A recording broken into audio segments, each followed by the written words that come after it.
The chamber is open and full of whispers. What if Draco Malfoy fell in love with Hermione Granger? This isn't a story about instant redemption. This isn't about a bad boy who was secretly good all along.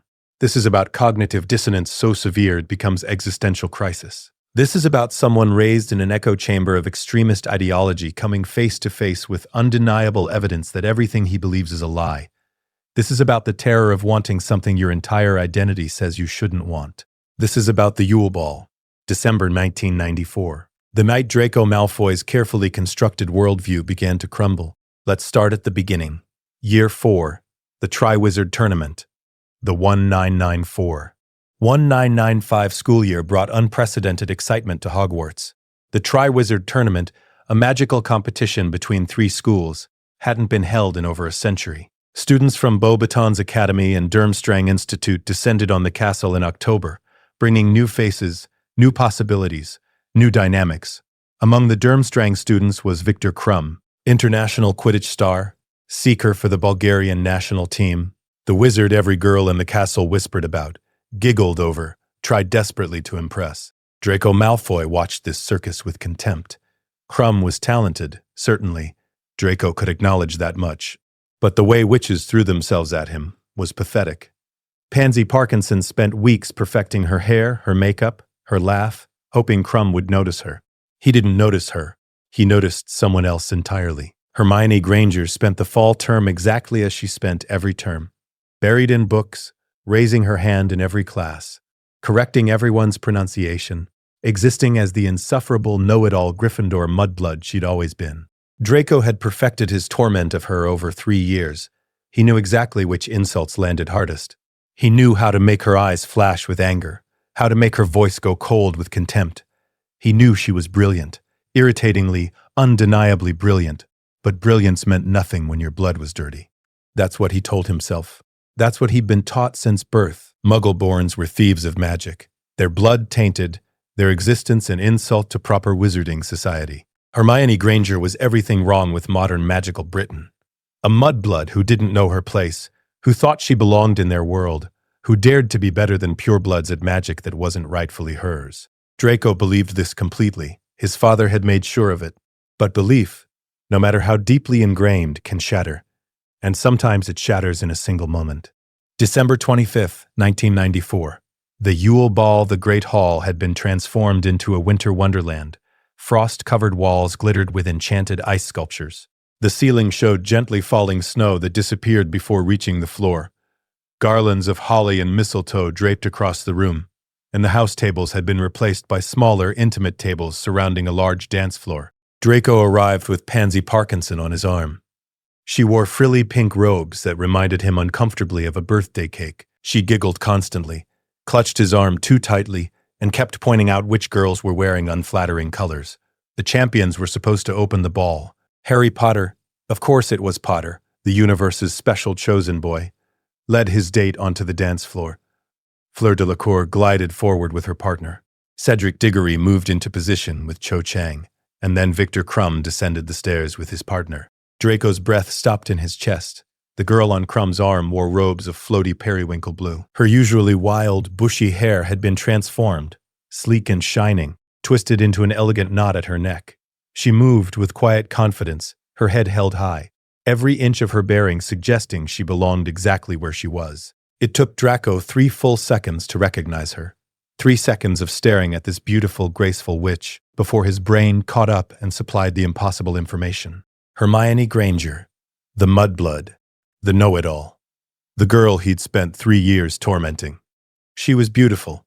The thought arrived before he could stop it, before he could build defenses against it, before he could rationalize it away. She was beautiful and she was on Viktor Krum's arm, and something in Draco's chest cracked open, something he had no name for and no defense against.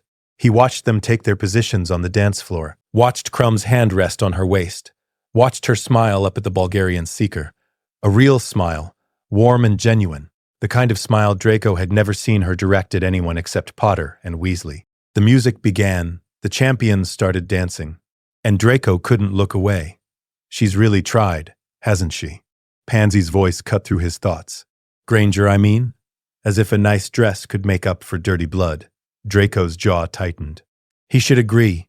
He should make a cutting remark about mudbloods trying to look like they belonged. He should say something vicious about Crumb lowering himself to dance with someone so beneath him. Instead, he said nothing, because his mind was screaming questions he didn't want to answer. Why did his stomach clench when Crumb pulled Hermione closer? Why couldn't he stop watching the way candlelight caught in her hair? Why did he care? Why did he possibly care who Hermione Granger danced with? She was a mudblood, inferior, beneath him, not worth a second glance. So why couldn't he look away? The dance ended. The champions left the floor, and other students rushed to fill the space. The ball continued around him. Music, laughter, dancing. But Draco felt separate from it all, caught in the grip of something he didn't understand. Draco, Pansy tugged at his arm. Do you want to dance? No. But I said no, Pansy. His voice came out harsher than he intended. She pouted but didn't argue. Pansy had learned over the years when to push Draco and when to retreat. This was clearly a retreat moment. Across the hall, Hermione laughed at something Crumb said. The sound carried over the music, bright and genuine and completely unguarded. Draco's hands clenched into fists. This was wrong. Everything about this was wrong. He shouldn't be noticing her. He shouldn't care who she danced with or how she laughed, or the way she moved across the dance floor like she'd been born to it. She was a mudblood. He was a Malfoy. There was an unbridgeable gulf between them, one carved by centuries of blood and tradition and ideology. So why did that gulf suddenly feel like the most painful thing in the world? The defense mechanism. Cruelty as armor. The day after the Yule Ball, Draco woke up with a single mission. Forget what he'd felt the night before. Convince himself it meant nothing. Prove to himself and everyone else that Hermione Granger was still the same worthless mudblood she'd always been. He found her in the corridor outside the Great Hall, talking with Potter and Weasley. She'd returned to her normal appearance, bushy hair, school robes, the familiar know-it-all expression on her face as she explained something to her friends with animated hand gestures. Draco felt something twist in his chest. Relief, maybe, that last night's vision had been an aberration. Or maybe disappointment that the beautiful witch from the ball had vanished back into this ordinary girl. No, not disappointed. He didn't care. He approached with Crabbe and Goyle flanking him, Pansy trailing behind. Potter saw him first, his expression immediately closing off into hostility. Well, well, Draco drawled, making his voice as cold and cutting as possible. Did you enjoy your moment of fame, Granger? Crumb must have been desperate. Or maybe he has a thing for mudbloods. Some wizards have unnatural tastes. He watched for her reaction, watched her spine stiffen, her eyes flash with anger. This was familiar territory. This was safe. But something felt wrong. The insult tasted like ash in his mouth. And when Hermione looked at him, really looked at him, with something like disappointment in her eyes, Draco felt shame curl in his stomach. Your jealousy is showing, Malfoy, she said coolly. It's not a good look on you. Jealous? The word came out too sharp, too defensive. Of what? A mudblood playing dress-up for the night? Come on, Hermione, Potter said, putting a hand on her shoulder. He's not worth it. They walked away. Draco watched them go, his heart pounding too hard, his hands shaking slightly. You told her, Draco, Pansy said approvingly. Did you see her face? But Draco hadn't seen anger or hurt on Hermione's face. He'd seen something worse. Pity. As if she understood exactly what he was doing and why. As if she could see right through him. The thought terrified him. Over the following weeks, Draco's behavior toward Hermione intensified. Every time he saw her in the corridors, he found new insults. Every time they passed in class, he made sure to sneer loud enough for her to hear. In potions, he accidentally knocked over her ingredients. In the library, he made disparaging comments about mudblood study habits. His friends thought he was being his normal self. But Draco knew the truth. He was panicking. Because every insult felt more hollow than the last. Every cruel remark left him feeling sick rather than satisfied. And every time she looked at him with that combination of anger and disappointment, something inside him wanted to apologize, which was absurd, impossible, unthinkable. He was Draco Malfoy. He didn't apologize to mudbloods. So he doubled down on the cruelty, desperately trying to prove to himself that what he'd felt at the Yule Ball meant nothing. That Hermione Granger was still beneath him, still worthless, still everything his father had taught him to despise. The problem was that he was starting to suspect his father might have been wrong. The first protection, Instinct before acknowledgement. It happened in February, on a bitterly cold afternoon when most students were inside studying for upcoming exams. Draco had been in the library, the restricted section, technically off limits, but his family name opened doors that stayed closed to others, when he overheard a conversation between two seventh-year Slytherins. "Granger's always in the library on Wednesday afternoons," Marcus Flint said. "Alone, usually. Potter and Weasley have Quidditch practice." "Perfect," his companion said. "A boy named Warrington. We can corner her. Teach the mudblood a lesson about thinking she's better than purebloods." Draco's stomach dropped. He knew what teach a lesson meant. Hexes. Cruel ones. The kind that left scars. He should have ignored it. Should have let them do whatever they wanted. She was a mudblood. She deserved whatever she got for forgetting her place. But his mouth was moving before his brain could catch up. "Filch has been patrolling that corridor on Wednesdays," Draco said, appearing from behind a bookshelf. "I heard him tell Snape he's caught 6 students there this month. If you're looking for an empty spot, the 3rd floor is better." Flint narrowed his eyes. "Since when do you care about helping us avoid Filch?" "I don't," Draco said coldly. "I care about not having Slytherin lose points because you're idiots who get caught. If you want to hex someone, do it somewhere Filch isn't." Flint considered this, then nodded. "3rd floor. Good thinking, Malfoy." They left, already adjusting their plans. Draco stood in the restricted section, his heart pounding, wondering what the hell he'd just done. He'd protected her. He'd actively, deliberately prevented Hermione Granger from being hurt. The realization made him feel sick, made him feel like a traitor to his blood, his family, everything he was supposed to be. But underneath the self-loathing was something else, something that felt uncomfortably like relief. Wednesday afternoon arrived. Draco found himself walking past the library at the exact time Hermione would normally be studying. He told himself he was just checking, making sure his misdirection had worked. That was all. Hermione sat at her usual table, surrounded by books, completely safe and unaware that anything had almost happened. She looked up briefly as students passed by, her eyes skipping over Draco without real recognition. Just another Slytherin in green robes. Not worth her attention. For some reason, that dismissal stung worse than her anger ever had. Draco walked away before she could notice him staring, before he could examine too closely why her safety mattered to him, before he could acknowledge that he'd just crossed a line he couldn't uncross. He was protecting Hermione Granger, and he couldn't let anyone, least of all himself, know why. March. The pattern establishes the protection became a pattern, though Draco refused to admit it even to himself. When Pansy and Millicent Bulstrode plotted to hex Hermione's hair into snakes during Transfiguration, Draco accidentally knocked over Millicent's wand, snapping it in half. The hex was abandoned. When a group of third-year Slytherins planned to ambush Hermione in the dungeon corridors, Draco mentioned loudly that Professor Snape was conducting detentions in that exact area. The ambush moved to a different location, one where Draco ensured Hermione had no reason to be.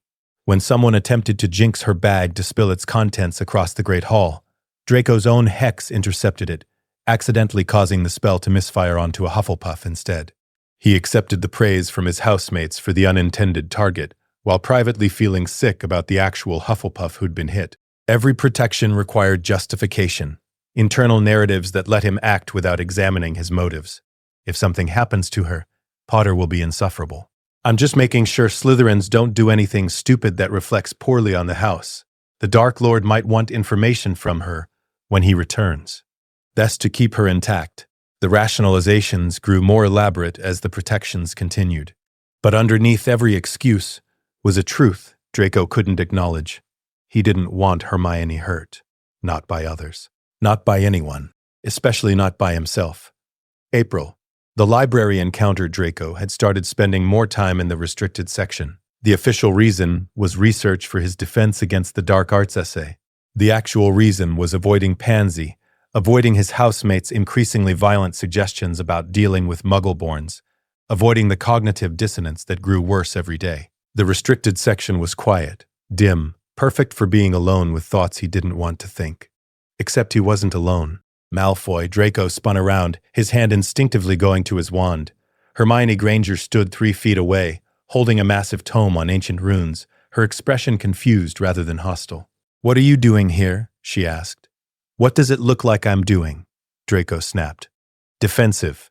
Research. Not that it's any of your business, Granger. The restricted section is supposed to require signed permission from a professor. Yes, well, some of us have family names that open doors. He made his voice as condescending as possible, building walls with every word. You should run along back to the main library. This section is for advanced students. Her eyes flashed. I have permission from Professor McGonagall. My research on house elf magic requires access to historical texts that are only available here. House elf magic? Draco couldn't keep the scorn from his voice. Still on about that ridiculous SPEW crusade? Trying to free creatures that don't want to be freed? They're enslaved, Malfoy. The fact that they've been conditioned to accept slavery doesn't make it right. They're happy. They're serving the way they were meant to serve. But I suppose a Muggle-born wouldn't understand the natural order of things. The words came automatically, the same arguments he'd heard from his father 1,000 times. But saying them to Hermione, watching her spine straighten with anger, felt different than saying them in the abstract. The natural order, Hermione repeated, her voice dangerously soft. Is that what you call systematic oppression? The natural order that says some beings are inherently superior to others based on arbitrary characteristics they can't control? Blood isn't arbitrary. It absolutely is. Magic doesn't care where you were born or who your parents were. I perform the same spells you do, Malfoy. I get better grades than you in most classes. Where's your superior pure-blood advantage? They were standing very close now, voices lowered to avoid attracting attention, but tension crackling between them. This was dangerous territory, actual debate rather than simple insults. But Draco couldn't seem to stop himself. One exceptional mudblood doesn't disprove centuries of observation. Oh, so now I'm exceptional? Hermione's eyebrow arched. Interesting shift from your usual worthless assessment. Draco's jaw clenched. She'd caught him in the contradiction. She was always catching him in contradictions lately. An exception that proves the rule, he said coldly. That's not how exceptions work. That's not how logic works. But then, logic isn't really your strong suit, is it? And superiority complexes are yours? You walk around this school acting like you know everything. I walk around knowing more than most people about most things. That's called being educated, not being superior. There's a difference? Obviously. She set her book down on a nearby shelf, crossing her arms. Education is about knowledge. Superiority is about thinking you're inherently better than others, regardless of evidence. You know, the Malfoy family specialty. The insult should have enraged him. Instead, Draco found himself fighting the urge to smile. When was the last time someone had challenged him like this? Really challenged him, with arguments instead of just arguments, making him think instead of just react. At least I don't spend my time trying to save creatures that are already perfectly content, he shot back. House elves are content because they've been magically enslaved for so long they don't remember freedom. That's not contentment, that's conditioning. Or maybe, Draco said, leaning against the bookshelf, they're content because servitude is their nature. Not everything is oppression, Granger. Some beings are meant to serve, says the boy who's never had to serve anyone in his life. I serve my family name, my legacy, the weight of centuries of magical lineage. You wouldn't understand the responsibility. You're right. Her voice was sharp. I wouldn't understand the responsibility of being handed everything on a silver platter, while looking down on everyone who actually had to work for their achievements. The words struck harder than they should have. Draco straightened, his defenses slamming back into place. I don't have to stand here and listen to this from a mud. He stopped. The slur was on his tongue, ready to deploy like it always was. But something held him back. Maybe it was the way she looked at him, not with fear or anger, but with something like disappointment. Maybe it was the memory of the Yule Ball, of seeing her beautiful and confident and completely beyond his reach. Or maybe it was the small, traitorous part of him that had started to wonder if she was right. From a what, Malfoy? Hermione's voice was soft, dangerous. Go ahead, say it. We both know you want to. Forget it. Draco grabbed his own book from the shelf, needing to escape this conversation before it went somewhere he couldn't follow. I have actual work to do. Try not to free any bookshelves on your way out. He walked away before she could respond, his heart pounding, his hands shaking slightly. That had been too close. Too real. They'd been actually debating. Not just trading insults, but engaging with each other's ideas. He'd been enjoying it. And he'd almost reached for the slur like a weapon when he needed to end the conversation. But he hadn't. He'd stopped himself. Draco didn't want to examine what that meant. May, the realization he won't acknowledge the final weeks of term, brought mounting stress. Exams loomed. The Triwizard Tournament built toward its final task. The castle buzzed with tension and speculation about what the third task would entail. Draco barely noticed. He was too busy waging war inside his own head. The library encounters had become regular. Not planned, he told himself they weren't planned, but frequent enough that he started arriving at the restricted section at specific times. Times when Hermione might be there. Times when they might argue about magical theory or historical interpretation or the ethics of house elf servitude. Their debates were vicious, cutting, intellectually brutal. Hermione never held back, never softened her arguments for his comfort. She challenged every assumption, dismantled every weak point in his logic, forced him to actually think rather than just repeat his father's teachings. Draco found himself looking forward to it. He told himself he enjoyed proving her wrong. He told himself he was sharpening his argumentative skills. He told himself it meant nothing that her praise, rare and grudging when he made a good point, felt better than any praise he'd ever received from his father. But the truth was creeping in around the edges, and he couldn't stop it anymore. He was drawn to her, not just physically, though he'd stopped being able to deny that too, after months of hyper-awareness every time they were in the same room, but intellectually, emotionally, in ways that terrified him because they threatened everything he'd built his identity on. Hermione Granger was brilliant. Not just smart, brilliant in a way that made conversations with her feel like the only real thing in his life. She was brave enough to fight for what she believed in, even when everyone mocked her. She was passionate about justice, about fairness, about defending those who couldn't defend themselves. She was everything Draco had been taught to despise. And she was the most fascinating person he'd ever met. The realization came on a Tuesday in late May. They were debating the ethics of memory modification, Hermione arguing it was rarely justified, Draco defending its use in protecting wizarding secrecy. "The statute of secrecy has prevented witch burnings for 300 years, Draco said. Memory modification is a necessary evil. Necessary evil is always the excuse for violating someone's autonomy, Hermione countered. The moment you decide your judgment supersedes someone else's right to their own memories, you've crossed an ethical line. Even if not crossing that line means exposure, persecution, war, even then, because once you justify it for protection, you can justify it for anything. Control, manipulation, abuse. You're assuming everyone with the power to modify memories would abuse it. I'm assuming power corrupts. History proves I'm right." She pulled a book from the shelf, flipping to a marked page. "Look at this account from the 1700s. Memory modification used to cover up crimes, to silence victims, to erase evidence of abuse. Your necessary evil becomes actual evil remarkably quickly." Draco leaned over to read the passage she indicated. It meant moving closer to her, close enough to smell her shampoo, something floral and clean, close enough to feel the warmth radiating from her body, close enough to notice that she had a small scar on her temple he'd never seen before. "This is one example," he said, though his concentration was fracturing. "Not a pattern. There are 17 more examples in this chapter alone. Would you like me to read them all to you? Or can you admit I have a point?" She looked up at him then, and Draco realized how close they were, close enough to see the individual flecks of gold in her brown eyes, close enough to count the freckles across her nose, close enough to wonder what would happen if he jerked backward like she'd burned him. "I have to go," he said abruptly. "We're not finished debating. We're finished." He fled. Actually fled, like a coward, before she could see what was surely written all over his face. He wanted to kiss her. He'd been standing there arguing about magical ethics, and all he could think about was kissing Hermione Granger, the girl he'd tormented for 3 years, the mudblood his father would disown him for even looking at, the Gryffindor know-it-all who represented everything the Malfoy family despised, and Draco wanted her so badly it felt like drowning. June, the third task and everything after the third task of the Triwizard Tournament, took place on June 24th. A massive maze had been grown on the Quidditch pitch, and the champions would navigate it to reach the Triwizard Cup at the center.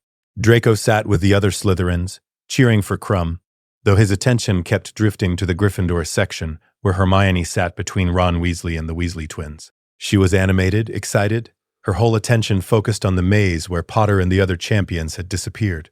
She leaned forward when the crowd gasped at some magical disturbance. She bit her lip when long minutes passed with no sign of any champion. Draco watched her instead of the maze. He'd given up pretending he wasn't watching her, given up pretending it meant nothing. When Potter and Cedric Diggory appeared at the maze's edge, Potter screaming, Diggory's body lifeless, chaos erupted. Draco watched Hermione surge to her feet, watched her push through the crowd toward Potter, watched her genuine distress, her fear for her friend.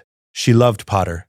Not romantically, Draco had observed them long enough to know it wasn't like that, but deeply, fiercely, with the kind of loyalty Draco had never felt for anyone except possibly his mother. What would it be like, he wondered, to be loved like that by Hermione Granger?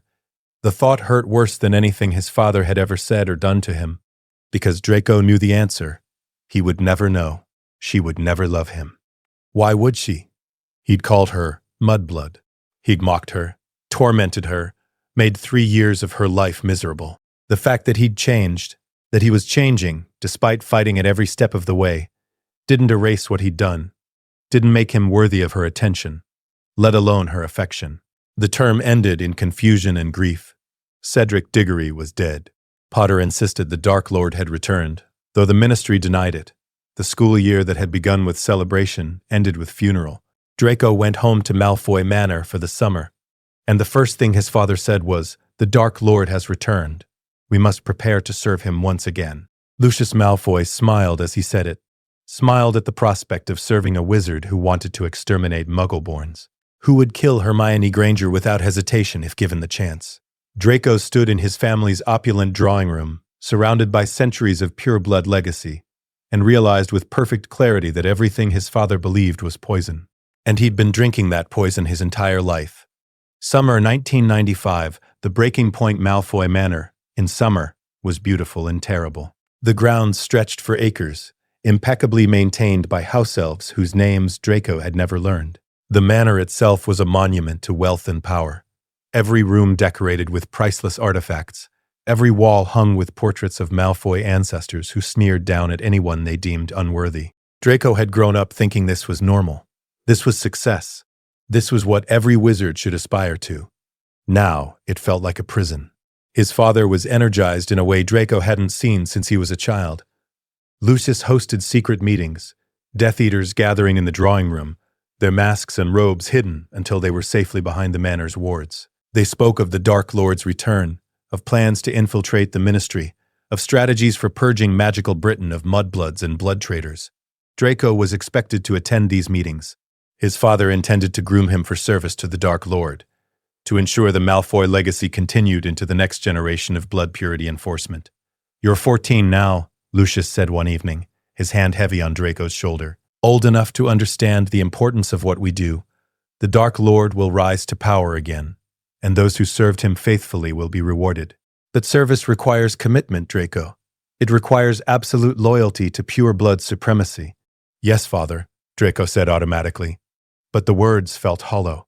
Because sitting in those meetings, listening to Death Eaters discuss Muggle-born extermination with casual enthusiasm, Draco couldn't stop thinking about Hermione, about her brilliance, her passion, her unwillingness to accept injustice, about how these people, his father's allies, his family's friends, wanted her dead simply for being born. The cognitive dissonance that had been building all year reached a breaking point. Draco couldn't reconcile what he felt for Hermione with what his family expected him to believe. He couldn't pretend anymore that pure blood ideology made sense, that treating people as inferior based on birth was justified, that the world his father wanted to create was anything other than monstrous. But acknowledging that meant acknowledging everything else. It meant admitting his father was wrong. It meant accepting that the Malfoy family legacy, centuries of tradition and pride, was built on cruelty and lies. It meant becoming a traitor to his own blood. The summer dragged on. Draco spent his days in the manor library, reading history texts his father would never approve. Books about Muggle-born contributions to magical innovation. Accounts of the First War against Voldemort that didn't paint Death Eaters as heroes. Historical analysis of previous blood purity movements and how they'd ended. Always in violence. Always in failure. Always making the wizarding world worse. The evidence was overwhelming. Pure blood supremacy was poison that corrupted everything it touched. And Draco had been poisoned since birth. You seem distracted, Draco. His mother's voice cut through his thoughts. Narcissa Malfoy stood in the library doorway, elegant as always, her expression concerned rather than angry. I'm fine, Mother. You haven't been fine since you came home from school. She moved into the room, closing the door behind her. Whatever you're thinking about, whoever you're thinking about, you can tell me. Draco's heart stopped. I don't know what you mean. I'm your mother. I know when something's troubling you. She sat in the chair across from him, studying his face. Your father has expectations. I understand that. But Draco, I only want you to be safe. Whatever that takes. Even if being safe means... He stopped himself. He couldn't say it, couldn't admit what he was feeling, not even to his mother who loved him unconditionally. Even if it means not following the path your father wants for you, Narcissa finished softly. Yes. Even then? They looked at each other for a long moment. Draco wondered if she suspected. Wondered if she'd noticed the way he tensed when Death Eaters discussed mudblood extermination. Wondered if she'd seen through his careful masks to the truth underneath. The Dark Lord expects loyalty, Draco said carefully. The Dark Lord expects many things, some of them impossible. Narcissa's voice was quiet but firm. Promise me, Draco, when the time comes to choose between loyalty to the Dark Lord and your own survival, you'll choose survival. What about loyalty to the family? You are my family. You are what matters most. Not the name, not the legacy. Her eyes were fierce. You. Always you. Draco felt something break loose in his chest. His mother had just given him permission to choose differently. Permission to survive, even if it meant betraying everything the Malfoy name stood for. It wasn't enough to fix everything. But it was something. September 1995, 5th year begins. The 1995 school year started under a shadow. The Ministry was actively denying Voldemort's return. The Daily Prophet ran smear campaigns against Dumbledore and Potter. Dolores Umbridge, a Ministry official, had been installed as defense against the dark arts teacher, and everyone knew she was there to control what students learned about defensive magic. Draco returned to Hogwarts with new clarity and new confusion. He'd spent the summer accepting that his father's ideology was wrong. That Hermione Granger deserved every good thing the world could offer, and anyone who disagreed was operating from a place of irrational hatred. But accepting those truths didn't erase 3 years of cruelty, didn't make him worthy of Hermione's forgiveness, let alone her attention, and it didn't change the fact that he was still expected to be a Malfoy, still expected to sneer at Muggle-borns, to support Umbridge to maintain the family reputation. The first time he saw Hermione at the welcoming feast, something in his chest pulled tight. She looked the same, bushy hair, serious expression, sitting between Potter and Weasley like always. But something was different too. She seemed older, more tired, like the weight of the summer had pressed down on her too. He wanted to talk to her, wanted to apologize for 3 years of torture, wanted to ask if maybe, impossibly, there was a way for him to become someone different than who he'd been. Instead, he sneered at her across the Great Hall and called her a know-it-all mudblood when she answered a question in potions the next day. Because he was a coward, and being a coward was safer than being brave. Year 5. The inquisitorial squad Dolores Umbridge transformed Hogwarts into something unrecognizable. By October, she'd issued so many educational decrees that students couldn't keep track. By November, she'd banned student organizations, Quidditch teams, and anything that resembled independent thought. By December, she'd assembled the inquisitorial squad, a group of students given authority to dock points, assign detentions, and enforce her increasingly draconian rules. Draco joined immediately. His housemates celebrated. Pansy actually clapped when Umbridge pinned the silver eye badge to his robes, granting him power over other students. Theodore Knott smirked and said, "Finally, some proper authority around here." "Congratulations, Draco," Umbridge simpered, her toad-like face arranged in what she probably thought was a smile. "I trust you'll help maintain order. Certain students, particularly those spreading lies about you-know-who, need to be discouraged." "Of course, Professor," Draco said smoothly. "I'm happy to serve." What Umbridge didn't know, what no one knew, was that Draco had joined the inquisitorial squad for one specific purpose: control. If he had authority over student discipline, he could control which Slytherins targeted which students. He could redirect attacks. He could centralize power over punishment in ways that protected specific people from harm. He could protect Hermione Granger while maintaining his reputation as a loyal Malfoy. The first test came 3 days after he received his badge. Marcus Flint, now in his 8th year, having failed his NEWTs, cornered Draco in the Slytherin common room with a proposal. "Granger's been spreading Potter's lies about you-know-who," Flint said. "Someone needs to teach her a lesson." "I was thinking we could—" "No," Draco interrupted. Flint blinked. "What?" Granger's mind to deal with. Draco made his voice cold, authoritative. "I've got 3 years of history with the Mudblood. If anyone's going to teach her a lesson, it's me. Find your own target." Umbridge said we should discourage. "And I will discourage her. My way." In my time, Draco stepped closer, using the height advantage he'd gained over the summer. "Unless you want to tell Umbridge you don't trust a prefect and inquisitorial squad member to handle one Mudblood Gryffindor." Flint backed down. "Fine. She's yours. Just make sure you actually do something about her." "Oh, I will," Draco said, letting menace drip into his voice. "You can count on that." Flint walked away, satisfied. Draco stood in the common room, his heart pounding, wondering how long he could maintain this charade, how long before someone noticed that his punishments for Hermione Granger never seemed to actually happen. The public performance, the key to successful deception, was public performance. Draco had to be seen targeting Hermione, had to dock points from Gryffindor, had to maintain his reputation as someone who despised her. So he played the part perfectly. 10 points from Gryffindor, Granger, he announced in the corridor outside Transfiguration, loud enough for everyone to hear. "For loitering in the hallways." Hermione's jaw clenched. "I'm not loitering. I'm walking to class. Walking suspiciously. That's still against Educational Decree number 74. There's no such decree. Are you arguing with a member of the Inquisitorial Squad? That's another 10 points. Her eyes flashed with fury. Potter and Weasley moved to flank her, protective and angry, but Hermione held up a hand to stop them. "Fine," she said, her voice tight with controlled rage. 20 points. "Is that all, Malfoy?" "For now, Granger. Watch yourself." She walked away, spine rigid, and Draco felt sick. The performance was necessary. It kept suspicion off him, maintained his cover, protected her from worse consequences. But it still tasted like poison.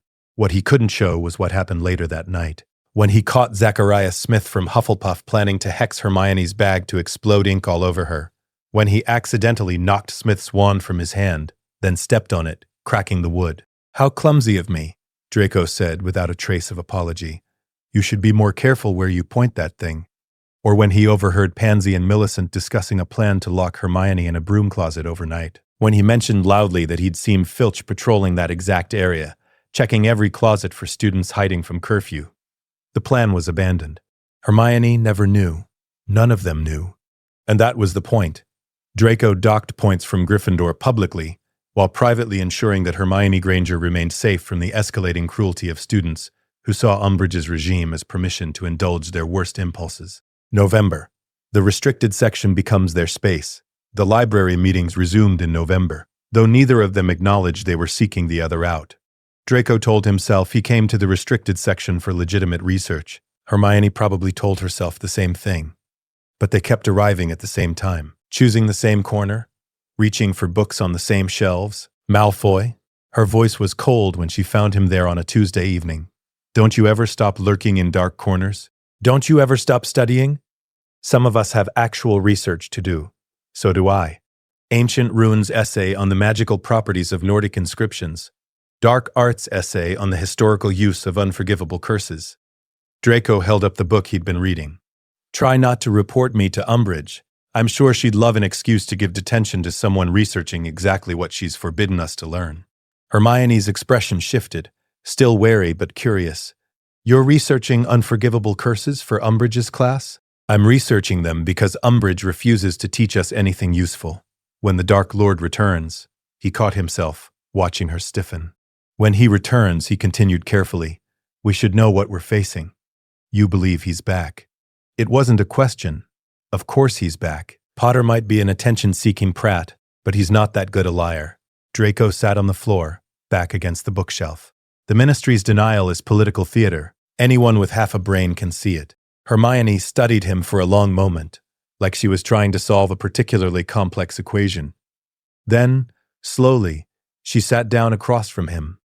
Not close, but not running away either. "Why are you really in the inquisitorial squad?" she asked quietly. Draco's heart rate spiked. "Why do you think?" "Power. Authority. The chance to dock points from Gryffindor. That's what you want people to think. But I've been watching you, Malfoy. Your punishments are theatrical. You dock points publicly, but I've never actually seen you follow through on consequences. And twice now, things that should have happened to me mysteriously didn't." She was too clever. She'd always been too clever, and now her intelligence was aimed directly at unraveling his carefully constructed cover. "You're imagining things, Granger." "Am I?" Marcus Flint was planning something before October. He stopped abruptly. Zacharias Smith's wand cracked the same day he was bragging about hexing my bag. Pansy Parkinson abandoned a plan to— "Stop," Draco interrupted. His hands were shaking. "Stop analyzing me like I'm one of your bloody homework problems. Then tell me the truth."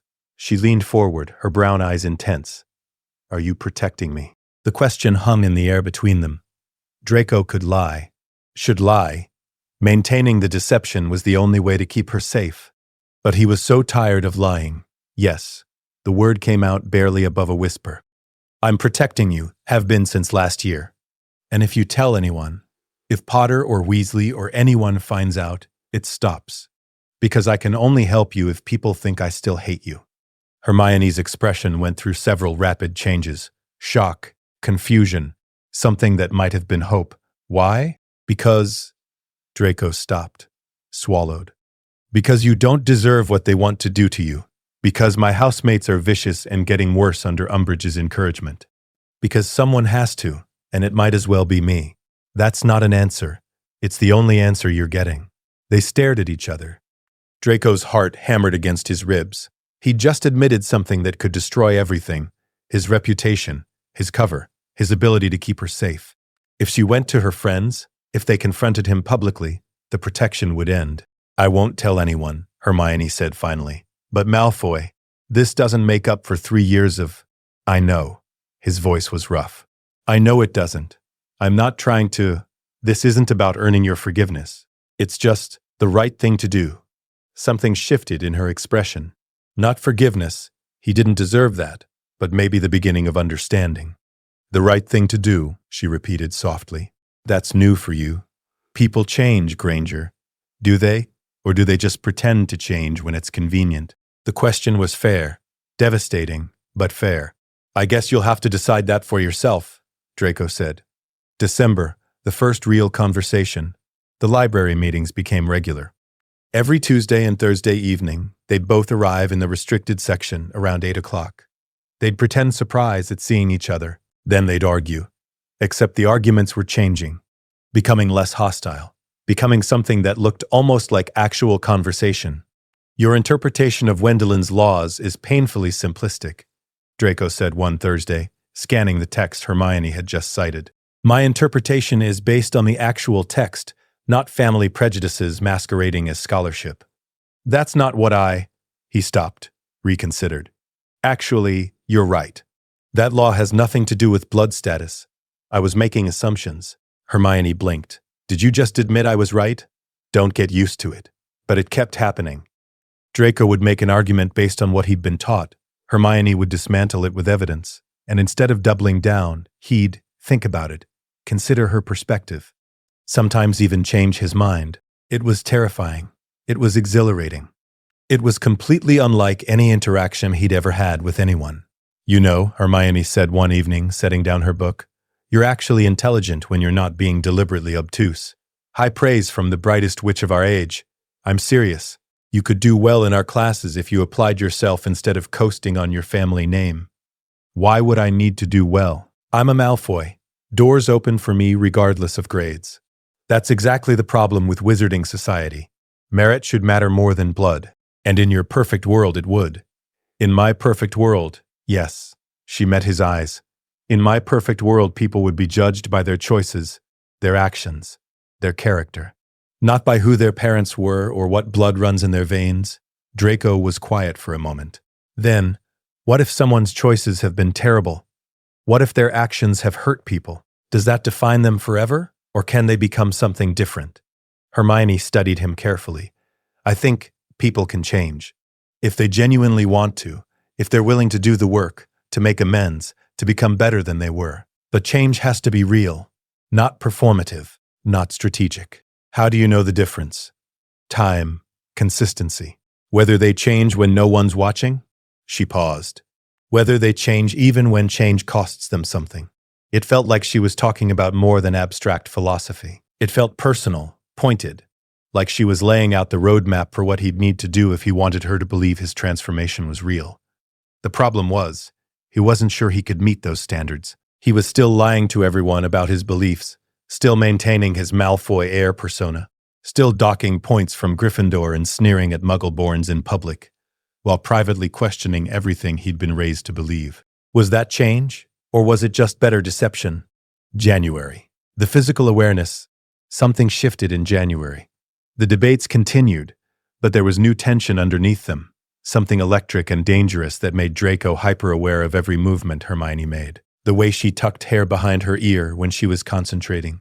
The way she bit her lower lip when she was thinking through a complex problem. The way her fingers traced words on the page as she read, like she was absorbing knowledge through touch. He found himself watching her instead of reading. Found himself manufacturing debates just to keep her talking. Found himself arriving earlier each week, eager for those 2 hours where he could be someone different than Draco Malfoy, heir to a legacy of hatred. The physical proximity intensified everything. The restricted section was cramped, the aisles narrow. They'd brush against each other, reaching for books. They'd lean close to examine texts together. They'd sit side by side on the floor, shoulders almost touching, and Draco would forget how to breathe. It happened on a Thursday in late January. They were debating the ethics of memory modification, an argument they'd had before, but never quite finished. There must be some circumstances where it's justified, Draco argued. What about protecting someone from a trauma they can't process? Who decides what someone else can process? Who gets to determine that their assessment of trauma supersedes someone's right to their own memories? So you'd let someone suffer with memories that destroy them? I'd give them resources to heal, therapy, support, time, but I wouldn't steal their memories without consent. Hermione reached across him for a book on the upper shelf. Memory is identity, Malfoy. Taking someone's memories without permission is taking part of who they are. She was close, very close, her arm extended over his shoulder, her body leaning across his to reach the book. Draco could smell her shampoo, could feel the warmth of her body heat, could see the rapid pulse in her throat. She got the book and started to pull back, but her foot caught on his leg. She stumbled. Draco's hands moved instinctively to steady her, catching her waist. For 3 heartbeats, they froze. Her hands were on his shoulders. His hands were on her waist. They were close enough that he could count her eyelashes. Hermione's breath caught. Sorry. Clumsy. You're not clumsy, Draco said, his voice coming out rougher than intended. You're the most coordinated person I know. I tripped over your legs. I shouldn't have had them stretched out. They were still touching. Neither of them was moving. Draco's entire world had narrowed to the feel of her waist under his hands. The way her eyes had gone wide, the rapid rise and fall of her chest as she breathed. He wanted to kiss her. Merlin. He wanted to kiss her so badly it hurt. We should, Hermione started. Footsteps echoed in the corridor. They sprang apart like they'd been burned, scrambling to opposite sides of the aisle. Madame Pince passed by, surveying the shelves with her usual suspicious glare, then continued on. When the footsteps faded, Hermione and Draco looked at each other. Something had shifted. Something had been acknowledged without words. I should go, Hermione said quietly. It's nearly curfew. Right, yes. Of course. She left quickly, not looking back. Draco sat on the floor of the restricted section, his hands still tingling from where they'd touched her waist, his heart hammering, his entire body screaming that he'd just made the biggest mistake of his life. Not touching her was the mistake. Letting her walk away was the mistake. But keeping her safe meant maintaining distance. It meant never acting on what he felt. It meant protecting her even from himself. He stayed in the library until Filch's rounds forced him out, trying to memorize the feeling of holding her, knowing it could never happen again. February. The apology he can't give. February brought increasing tension to Hogwarts. Umbridge was systematically dismantling everything Dumbledore had built. The Inquisitorial Squad's power expanded. Students were being punished with blood quills, dark objects that carved words into flesh as you wrote with them. Draco saw the scars on several students' hands. Harry Potter had lines carved into his hand that read, "I must not tell lies." A Ravenclaw first year had, "I will respect authority," carved into her palm. The cruelty was escalating, and Draco was complicit by association, wearing the Inquisitorial Squad badge, representing Umbridge's regime. He felt sick every time he looked at that badge. The library meetings continued, but something had changed after the almost moment. Hermione was more careful not to touch him. She maintained physical distance. The debates were still sharp, still engaging, but there was wariness underneath now. "You've been quiet tonight," she observed one Thursday. "Usually you're arguing by now." "I'm tired." "Of arguing?" "That's new." "Of everything." The admission slipped out before he could stop it. "Tired of pretending. Tired of this bloody badge. Tired of watching Umbridge torture students, and knowing I can't stop her without exposing myself." Hermione set down her book. "What do you mean, exposing yourself?" "Nothing. Forget I said anything. Malfoy." Her voice was soft but insistent. "Talk to me." And somehow, the floodgates opened. He told her about joining the Inquisitorial Squad to control who got targeted, about redirecting his housemates' cruelty, about the cognitive dissonance of wearing a badge that represented everything he'd started to hate while trying to use that authority for something decent. "I can't stand up to her publicly," Draco said, his voice low and urgent. "If I did, I'd lose any ability to help. The protection only works if people think I'm still loyal to pure-blood ideology. If they knew I'd changed." "Have you changed?" Hermione interrupted. "Or are you just saying what you think I want to hear?" The question hit like a physical blow. "You think I'm lying." "I think people lie to themselves all the time about what they believe. I think it's easy to claim you've changed when no one's testing that change. How do I prove it to you? What would it take?" Hermione was quiet for a long moment. Then she held up her hand, the one without wand calluses, her left hand, and showed him her inner forearm. "Do you know what would happen to me if your side wins? If the Death Eaters take control? If your father and his friends get their way?" Draco couldn't speak. He knew. Of course he knew. "They'd kill me," Hermione said, her voice steady despite the horror of the words. "Or worse. They'd torture me first, probably. Make an example of the mudblood who dared to think herself equal to purebloods. Your Aunt Bellatrix would volunteer for that job enthusiastically, I'm sure." "Don't."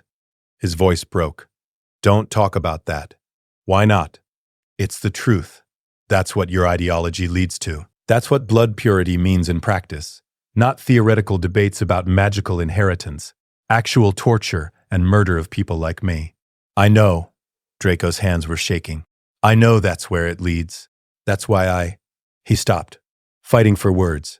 "My father wants me to take the Dark Mark when I turn 16. Wants me to serve the Dark Lord the way he serves.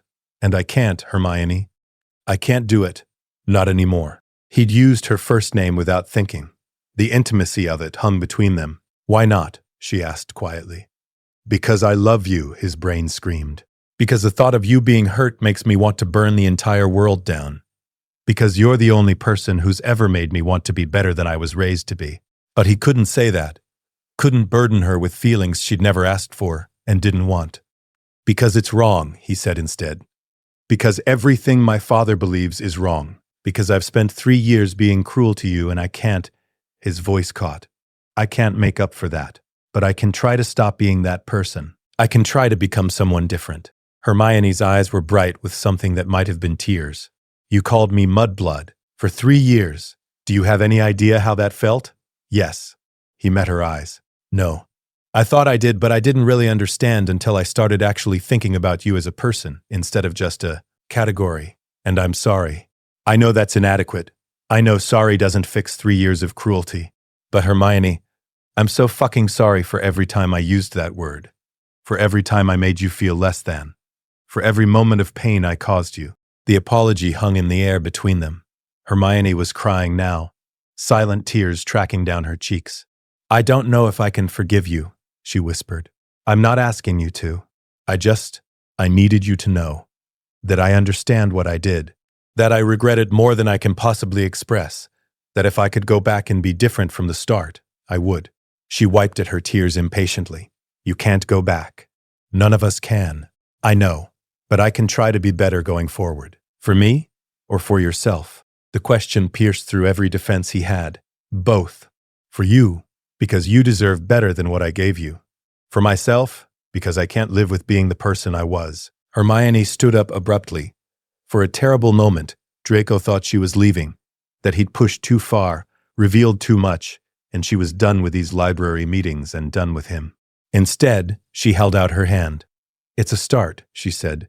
Your apology. It's a start. Draco looked at her outstretched hand. An offer of what? Not friendship. Not forgiveness. But maybe the beginning of something. He took her hand. Her palm was warm against his. They shook once, formally, like sealing a contract. When she left the library that night, Draco sat in the darkness and understood that he was completely, irrevocably in love with Hermione Granger, and it was going to destroy him. March. Secret touches and stolen moments. The apology changed things. Not completely. Hermione was still wary, still kept emotional distance, but the walls between them had cracked. The library meetings became less about arguing and more about talking. Actually talking. Like equals, like people who genuinely enjoyed each other's company. What would you do if you didn't have to be a Malfoy? Hermione asked one evening, out of nowhere. Draco looked up from his potions homework. What, if you could be anyone? Do anything. Without your family name and expectations. What would you choose? It was such a foreign concept that Draco had to think about it. He'd never imagined life outside the Malfoy legacy. His future had been predetermined since birth. Take over the family businesses, marry a suitable pureblood witch, serve the Dark Lord, carry on the bloodline. I don't know, he admitted. Something with potions, maybe. Or magical theory. I'm good at both when I actually try. You are, Hermione agreed. Your work is brilliant when you put effort in instead of just coasting. And you? What would you do if you didn't have to prove yourself constantly? She flinched slightly. I don't. You do. You're always the first to answer questions, always the top of the class, always trying to be perfect. What would you do if you could just be? Hermione was quiet for a long moment. I'd still want to learn, but maybe I'd focus on what interests me instead of trying to master everything. I'd probably work on house elf rights, magical creature welfare, legal reform. You'd change the world. I'd try, you'll succeed. He said it with absolute certainty. Hermione Granger doesn't do anything halfway. She smiled, a real smile, warm and genuine. Neither does Draco Malfoy when he actually cares about something. The use of his first name sent electricity down his spine. They'd been using first names more frequently in the library, but it still felt intimate every time. They were sitting on the floor, backs against opposite bookshelves, closer than they'd been since the almost moment in January. Close enough that when Hermione reached for a book, her knee brushed against his. Neither of them pulled away. Tell me something true, Hermione said suddenly. What? Something true? Something you've never told anyone? Draco's heart pounded. He could say so many things. Could confess feelings that would change everything. Instead, he chose a different truth. I'm terrified of my father, not just of disappointing him. I'm actually afraid of what he'll do when he realizes I'm not the son he wanted me to be. Hermione's expression softened with understanding. Has he hurt you? Not physically. He doesn't need to. Lucius Malfoy can destroy you with words, with disappointment, with the threat of withdrawing love. He's been doing it my whole life. That's still abuse, Draco. I know. I only recently understood that other families aren't like mine. That love isn't supposed to be conditional on obedience. It's not, Hermione said firmly. Love, real love, is unconditional. It doesn't require you to be perfect or to believe certain things. It just is. Is that what your parents are like? Yes. They don't understand magic, but they love me anyway. They don't always understand my choices, but they support me. That's what family should be. Draco felt something break loose in his chest. I envy you that. You could have it too. Someday, when you're free of your father's expectations, if I'm ever free. He owns me, Hermione. The Malfoy name, the family fortune, the legacy, it all comes with strings attached. Then cut the strings. It's not that simple, isn't it? She met his eyes. At some point you have to choose who you want to be. Not who your father wants, not who the Malfoy legacy demands. Who you actually are, underneath all that. And if I don't know who that person is, then you figure it out. She shifted closer, just slightly, but enough that their shoulders were nearly touching. That's what being an adult means, choosing yourself. They sat in comfortable silence for a while. Then Hermione did something that stopped Draco's heart. She reached out and took his hand. Not formally, like their handshake after the apology, casually, like it was the most natural thing in the world. Her fingers laced through his, warm and sure. "What are you?" Draco started. "I don't know," Hermione admitted, "but it feels right." "Is this okay?" It was more than okay. It was everything. But Draco forced himself to think clearly. If anyone sees, no one's here. It's just us. If someone finds out, let me worry about that. Hermione, this is dangerous. For you more than me. If my housemates knew, if Potter and Weasley found out, I said let me worry about it. Her grip tightened. I'm choosing this, Draco. I'm choosing to trust you. Don't make me regret it. He couldn't speak, could barely breathe. So he just held her hand and tried to memorize the feeling, the warmth of her palm against his, the slight calluses from writing, the gentle pressure of her fingers. They sat like that until curfew forced them apart. No more words, just the simple, terrifying intimacy of touch. April. The growing danger spring brought beautiful weather and terrible news. Umbridge's power was absolute now. She'd been named Hogwarts High Inquisitor with authority over every professor. Students were terrified. The DA, Dumbledore's army, a secret defense club Potter had organized, was discovered, and Dumbledore himself fled rather than be arrested. Umbridge became headmistress. The school descended into chaos. Rules multiplied daily, punishments grew more severe, the inquisitorial squad's authority expanded, and Draco watched his housemates revel in the power to torment other students with institutional backing. We should target Granger, Montague suggested at a Slytherin meeting. She's Potter's best friend. If we make her suffer, it sends a message. Granger's mine, Draco said immediately, his voice cold. I've told you before, I handle her. You keep saying that, but I haven't seen you actually do anything. I've been strategic, building trust, then pulling it away. Psychological torture is more effective than crude hexes. The lies came easily now, practiced and smooth. Besides, I know her better than any of you. Let me handle it my way. Montague backed down, but Draco saw suspicion flicker in his eyes. He was running out of time. Eventually, someone would notice that his handling of Hermione Granger involved a lot of talk and very little action. He found Hermione in the library that night, looking exhausted and scared. Potter's gone, she said without preamble. Went to the ministry. Something about Sirius Black. Harry thinks he's in danger. The ministry. Dread pooled in Draco's stomach. Hermione, if Potter went to the ministry, it's a trap. The Dark Lord has been trying to lure him there for months. How do you know that? My father. I overheard him talking about it over Christmas. They want Potter to retrieve something from the Department of Mysteries, something only he can access. Hermione went pale. We have to help him. We? Hermione, you can't. He's my best friend. If he's walking into a trap, I'm not leaving him to face it alone. If you go, you'll die. Draco grabbed her shoulders, desperate. The Department of Mysteries will be full of Death Eaters. You'll be killed on sight. You're a Muggle-born, which makes you a target, and you're Potter's friend, which makes you a liability. Please don't go. I have to. Then I'm coming with you. Hermione stared at him. What? If you're walking into danger, I'm not letting you face it alone. The words came out fierce, possessive. I'll create a distraction, or I'll pretend to be there on my father's orders, or I'll... something. I don't know, but you're not doing this without backup. Draco, if you help me, you'll be exposed. Everything you've built, the protection, the cover, it'll all be destroyed. I don't care. He meant it. The cover, the careful deception, the strategic position, none of it mattered compared to keeping Hermione alive. Your life is worth more than my reputation. She looked at him for a long moment, her eyes searching his face. Then she made a decision. Come with me, but stay hidden. Don't expose yourself unless absolutely necessary. Deal. They left for the ministry that night, Hermione with several DA members. Draco following invisibly under a disillusionment charm.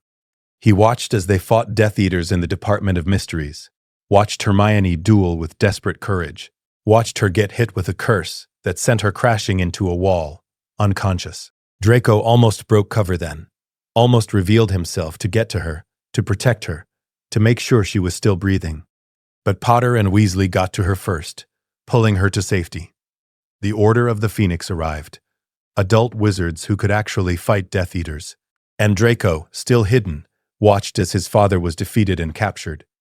Lucius Malfoy was going to Azkaban. The family's Dark Lord supporter was exposed, arrested, removed from power, and Draco felt nothing but relief. May. The aftermath. Hermione woke in the hospital wing 2 days after the Department of Mysteries battle. Draco visited after hours, under his invisibility cloak, just to confirm she was alive. Just to see her breathe. She looked so small in the hospital bed. So fragile. The curse had cracked 2 ribs and given her a concussion. Madame Pomfrey said she'd be fine with rest, but seeing her hurt made Draco's chest physically ache. He couldn't stay. Couldn't risk being discovered. But he stood beside her bed for 10 minutes, watching her sleep, promising silently that he'd become someone worthy of her someday. When she returned to classes a week later, Draco docked points from Gryffindor for some imagined infraction. Hermione rolled her eyes and walked away, and to anyone watching, it looked like their normal antagonistic dynamic. But that night in the library, she found him and grabbed his hand. "You came," she said, "to the ministry. I saw you during the fight. Just for a second, but I saw you. I said I'd protect you. You kept your word." She stepped closer. "Draco, your father was arrested. What does that mean for you? Freedom, maybe? Or condemnation? I don't know yet." His family had been silent since Lucius's capture. His mother had sent one letter. "Stay safe. Trust no one. I love you." "I'm sorry," Hermione said. "Don't be. He deserves Azkaban for what he's done." Draco's voice cracked. "I don't know what happens now. With the Dark Lord back, with my father imprisoned, I don't know what I'm supposed to do. You be yourself, not your father's son. Not the Malfoy heir, just Draco. What if I don't know who that is? Then we'll figure it out together." The word together hung between them, full of promise and danger. Draco looked at Hermione, brilliant, brave, beautiful Hermione, who somehow still trusted him, despite everything, and made a decision. "I'm going to tell you something," he said, "and after I do, you might not want to be here anymore. But you deserve the truth." "What truth?" "I'm in love with you." The words tumbled out, urgent and terrified. "I've been in love with you since the Yule Ball, maybe longer, and I know I have no right to feel this way. I know I've been horrible to you. I know you have every reason to hate me. But Hermione, I love you, and keeping that secret while pretending to hate you is destroying me." Silence. Complete, devastating silence. Hermione stared at him, her expression unreadable. Draco waited for her to leave, to tell him he was insane, to confirm that someone like him could never deserve someone like her. Instead, she kissed him. It wasn't gentle or romantic. It was desperate, fierce, her hands fisting in his robes as she pulled him close. Draco froze for half a second in shock, then kissed her back with all the desperate longing he'd been suppressing for months. When they finally broke apart, both breathing hard, Hermione pressed her forehead against his. "I think I'm in love with you too," she whispered. "And I have no idea what to do about it." "We'll figure it out," Draco said, echoing her words from earlier. Together, they kissed again, and for one perfect moment, Draco allowed himself to believe that maybe, impossibly, everything would be okay. He should have known better. Summer 1996. Separation and the dark. Mark, the summer after 5th year, was the longest of Draco's life. He returned to Malfoy Manor alone, his father imprisoned in Azkaban, his mother withdrawn and frightened, the Dark Lord's presence looming over everything. Voldemort had claimed the manor as his headquarters. Death Eaters came and went freely. The house elves cowered in corners, and Draco was summoned to the drawing room 3 days after arriving home. The Dark Lord sat in Lucius's chair like a grotesque parody of authority, his red eyes fixed on Draco with reptilian intensity. "Young Malfoy," Voldemort said, his voice high and cold, "your father has failed me. He sits in Azkaban because he was careless, weak. I do not tolerate weakness. My lord, Draco said, keeping his voice steady despite the terror crawling up his spine. He bowed low, playing the part of loyal, pureblood heir. Your father assured me you would serve faithfully when the time came. Is this true? Yes, my lord. Prove it. Voldemort's lipless mouth curved into something like a smile. I have a task for you, a mission that will test your loyalty and your capability. You will kill Albus Dumbledore. The words hit like a physical blow. Draco's mind went blank with horror. Kill Dumbledore, the most powerful wizard alive. The one person Voldemort truly feared. This wasn't a mission. It was a death sentence. Draco's voice cracked. I'm honored by your trust, my lord. You have until the end of the school year to accomplish this task. If you succeed, your family's honor will be restored. If you fail, Voldemort's eyes glittered with malice. Well, let us hope you do not fail. Bellatrix Lestrange stepped forward, her face alight with manic glee. May I have the honor of marking him, my lord? Do it. Draco's left arm was seized. Bellatrix pressed her wand to his inner forearm, and pain exploded through his body, white-hot, searing, like his flesh was being burned and frozen simultaneously. He bit down on his screams, refusing to give her the satisfaction, but tears streamed down his face as the dark mark carved itself into his skin. When it was done, Draco stumbled backward, cradling his arm. The mark was black against his pale skin, a skull with a serpent emerging from its mouth. The physical embodiment of everything he'd been fighting against for the past year. You belong to me now, Voldemort said. Body and soul. Do not disappoint me, Draco Malfoy. Draco bowed again and fled the drawing room. He made it to his bedroom before he vomited, his whole body shaking with terror and rage and despair. He was going to die. Either Dumbledore would kill him when he tried to carry out the mission, or Voldemort would kill him for failing. There was no way out. His mother found him hours later, still sitting on the bathroom floor. Draco. Narcissa's voice was soft, devastated.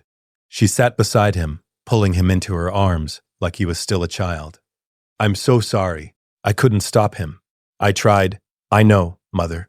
You can't do this. You can't kill Dumbledore. You'll be destroyed either way. I know. They sat together in silence. Finally, Narcissa spoke again. There's someone you care about, at school. Someone your father would never approve of. Draco went rigid. Mother, don't lie to me. I'm your mother. I see everything. Her hand touched his scarred forearm gently. This changes things. If the Dark Lord knew about this person, if he knew you cared, he'd use them against me, Draco finished, his voice hollow. He'd torture them to force my compliance. Or kill them as punishment. Yes, Narcissa's voice was fierce now. So you must protect them. By any means necessary. Even if it means, she stopped, choosing her words carefully, even if it means choosing them over your family legacy. You're telling me to betray the Dark Lord. I'm telling you to survive, and to protect the people you love. She pulled back to look at him. Your father chose loyalty to the Dark Lord over everything. Look where it got him. I won't watch you make the same mistake. What am I supposed to do? The Dark Lord wants me to kill Dumbledore. I can't do it, but if I don't, then you find a third option. You're clever, Draco. You're your mother's son, not just your father's. Find a way to survive that doesn't require you to become a murderer. It was the permission he'd needed but hadn't dared hope for. His mother, the one person in his family who'd always loved him unconditionally, was telling him to choose life over loyalty, to choose love over legacy, to choose Hermione. Communicating with Hermione, Draco couldn't see Hermione over the summer, couldn't risk her coming anywhere near Malfoy Manor, but he needed to communicate, needed her to know what was happening, needed to hear from her that she was safe. He used a pair of enchanted mirrors, dark artifacts from his family's collection that allowed communication between holders. He sent one to Hermione via a trusted owl, along with a brief note. Talk to me through this. Burn this letter after reading. Trust no one. 3 days later, the mirror warmed in his hand. Hermione's face appeared in the glass, her expression worried. Draco? What's going on? Your letter was cryptic and terrifying. Just seeing her face made something in his chest loosen. I can't explain everything. But Hermione, I need you to be careful this year. More careful than you've ever been. Why? What happened? He couldn't tell her about the mark. Couldn't burden her with the knowledge that he was now officially a Death Eater. so he chose a partial truth. The Dark Lord is using my family. Using me. I'm going to be forced to do things. Terrible things. And I can't stop it without exposing you to danger. Then, expose me. Let me help. No. His voice was sharp with fear. Hermione, please. The safest thing for you is to stay away from me this year. Publicly, we need to be enemies again. We can't be seen together, can't be connected in any way. You're protecting me. Always. I'll always protect you. Her eyes were bright with unshed tears. I don't want to lose you. You won't. I promise. But we have to be careful. If anyone suspects, if Potter or Weasley figure out what's between us, they won't. I won't tell them. Good. Draco swallowed hard. I love you. Remember that, no matter what happens this year. No matter what you see me do. I love you, and everything I do is to keep you safe. I love you too, Hermione whispered. Be careful. You too. They talked through the mirrors whenever they could that summer. Late nights when the manor was quiet. Brief stolen moments when Draco could hide in his room. Hermione told him about her summer with the Weasleys, about Potter's moods, about her fears for the coming year. Draco told her what he could, holding back the worst of it, trying to shield her from the full horror of his situation. Year 6. The weight of doom September arrived too quickly. Draco returned to Hogwarts with the dark mark burning under his sleeve and an impossible mission weighing on his soul. He looked terrible, and he knew it. He'd lost weight over the summer, stopped sleeping properly, spent hours staring at the mark on his arm and wondering how his life had become this nightmare. The first time he saw Hermione on the Hogwarts Express, she was sitting with Potter and Weasley laughing at something Weasley said. She looked so normal, so untouched by the darkness consuming Draco's world. He wanted to go to her, wanted to tell her everything, wanted to beg her to run, to hide, to get as far from him and his cursed family as possible. Instead, he sneered at her as he passed. Still slumming with the Weasleys, Granger. Some things never change. Her eyes flashed with anger, but there was understanding underneath. She knew he was playing a part. She knew he didn't mean it. That made it worse somehow. The Room of Requirement. Draco spent most of 6th year in the Room of Requirement, working on his plan to kill Dumbledore. The plan was elaborate. A pair of vanishing cabinets that could transport Death Eaters directly into Hogwarts. One cabinet sat in the Room of Requirement.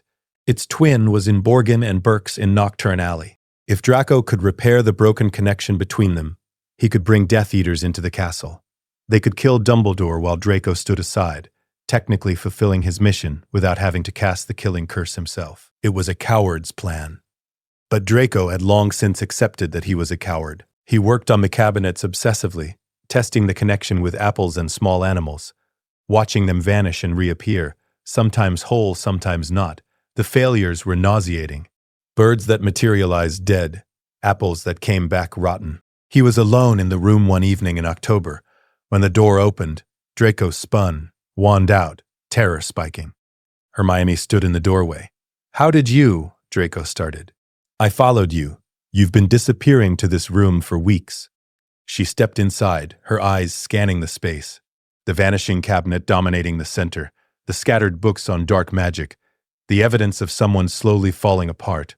Draco, what are you doing? You need to leave. Right now. Tell me what you're doing. I can't. Hermione, please, is this about the task? Her voice was quiet, devastated.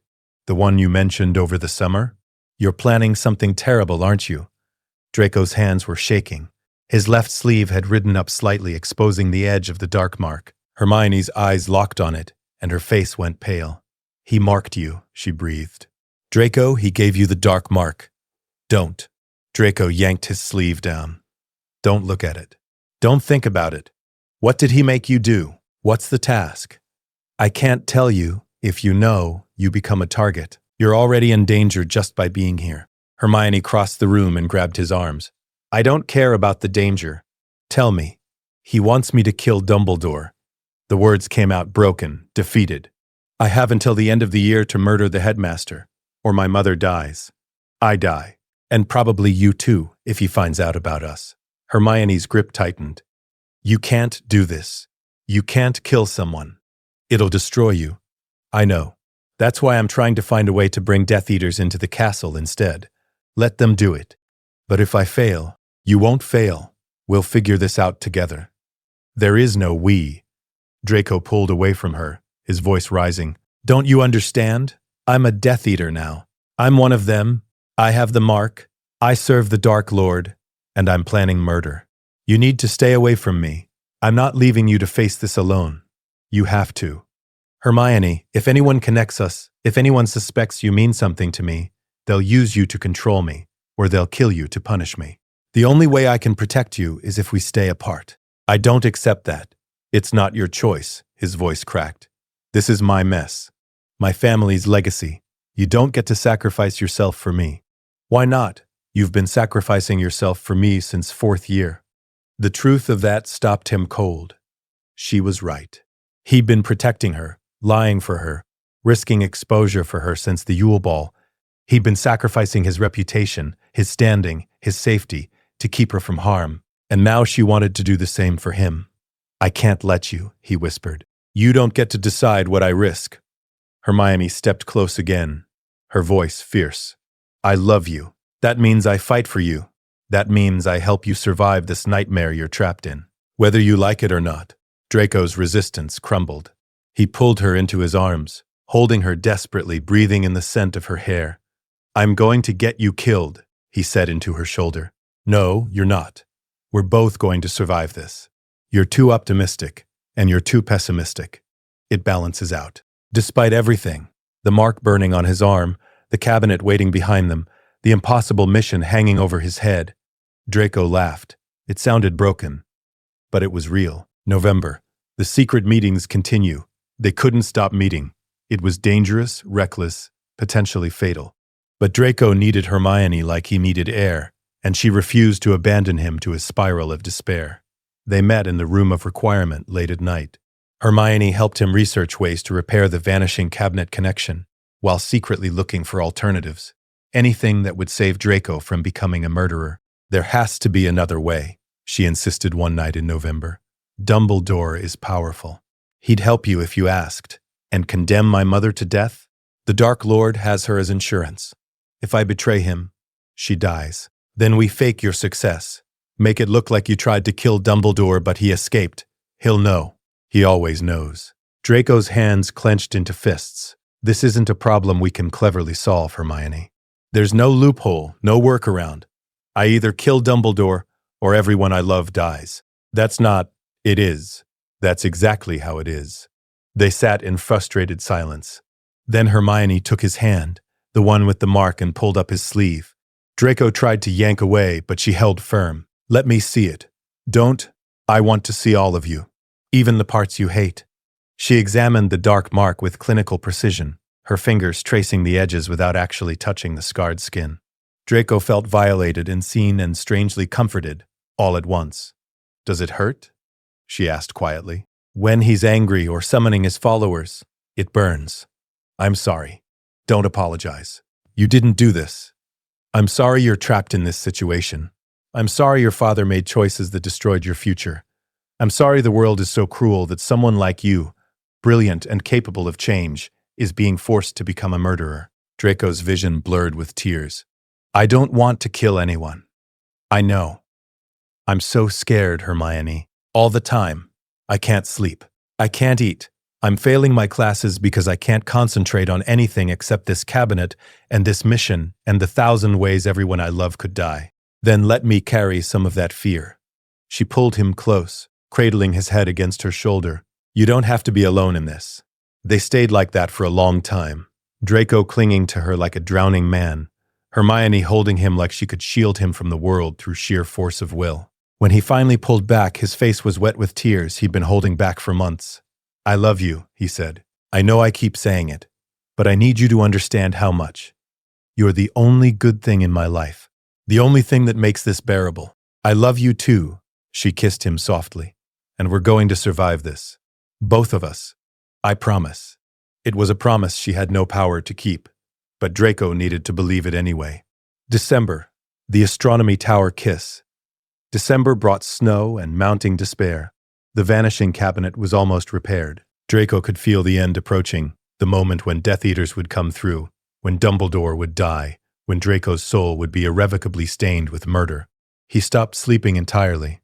stopped pretending to do homework, spent every moment either in the room of requirement or with Hermione in stolen, secret meetings. One night in mid-December, Hermione found him on the astronomy tower.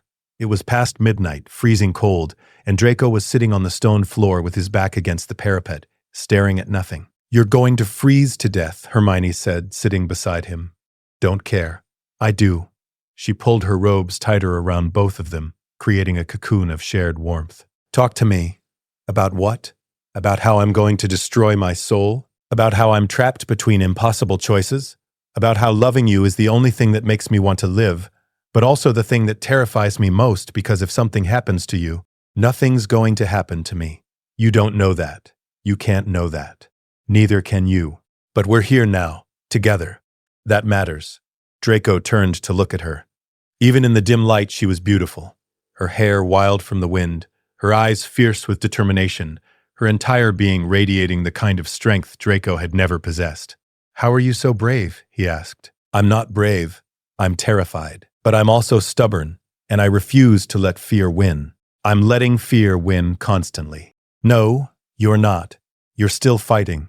Still looking for alternatives. Still trying to protect everyone, even when it costs you everything. That's bravery, Draco. Real bravery." "It doesn't feel brave. It never does." They sat in silence for a moment. Then Draco spoke, his voice barely audible. "If I survive this year, if by some miracle I make it through without becoming a complete monster, will you still want me? Yes. Even if I can never go back to who I was.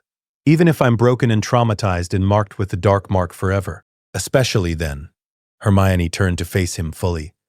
"I don't love you because you're perfect, Draco. I love you because you're real. Because you're trying. Because even when you're terrified and trapped, you're still fighting to be better than you were raised to be. I don't deserve you. Probably not. I don't care." Draco laughed, a broken, desperate sound. Then he kissed her. It was different from their previous kisses. More intense. More desperate. Like he was trying to memorize every detail. The taste of her mouth, the feel of her hands in his hair, the small sound she made when he deepened the kiss. When they finally broke apart, both breathing hard, Hermione pressed her forehead against his. "Promise me something," she whispered. "Anything. Promise me that when the moment comes, when you're standing there with your wand pointed at Dumbledore, you'll remember this. Remember me. Remember that you're more than what they're trying to make you. I promise. And promise me you'll choose mercy. Choose life, even if it costs you everything. Hermione, promise me." "I promise," he said, though he had no idea if he could keep that promise when the moment came. January. The discovery everything fell apart on a cold January evening at Grimmauld Place. The Order was using it as headquarters while Harry, Ron, and Hermione planned their Horcrux hunt. Harry had brought the Marauder's map to study the castle's secret passages. Ron was pacing, anxious about upcoming NEWTs. Hermione was reading, her mind half on the book and half on Draco, wondering if he was okay. Harry was examining the map when he froze. "That's impossible," Harry said. "What?" Ron asked. "The map. It's showing." Harry's voice went strange. "It's showing Hermione. But she's right here." Hermione's blood turned to ice. "Harry, put that away. Why are there two Hermione Grangers on this map?" Harry's voice was rising. "One here with us, and one." He looked at the location. "One in a secret room with Draco Malfoy." Ron snatched the map. For a long moment, he just stared at it. Then he looked at Hermione, his face going from confusion to horror to fury. "Tell me I'm reading this wrong," Ron said, his voice dangerously quiet. "Ron, tell me you're not secretly meeting with Draco Bloody Malfoy. I can explain." "Explain what?" Ron's voice cracked.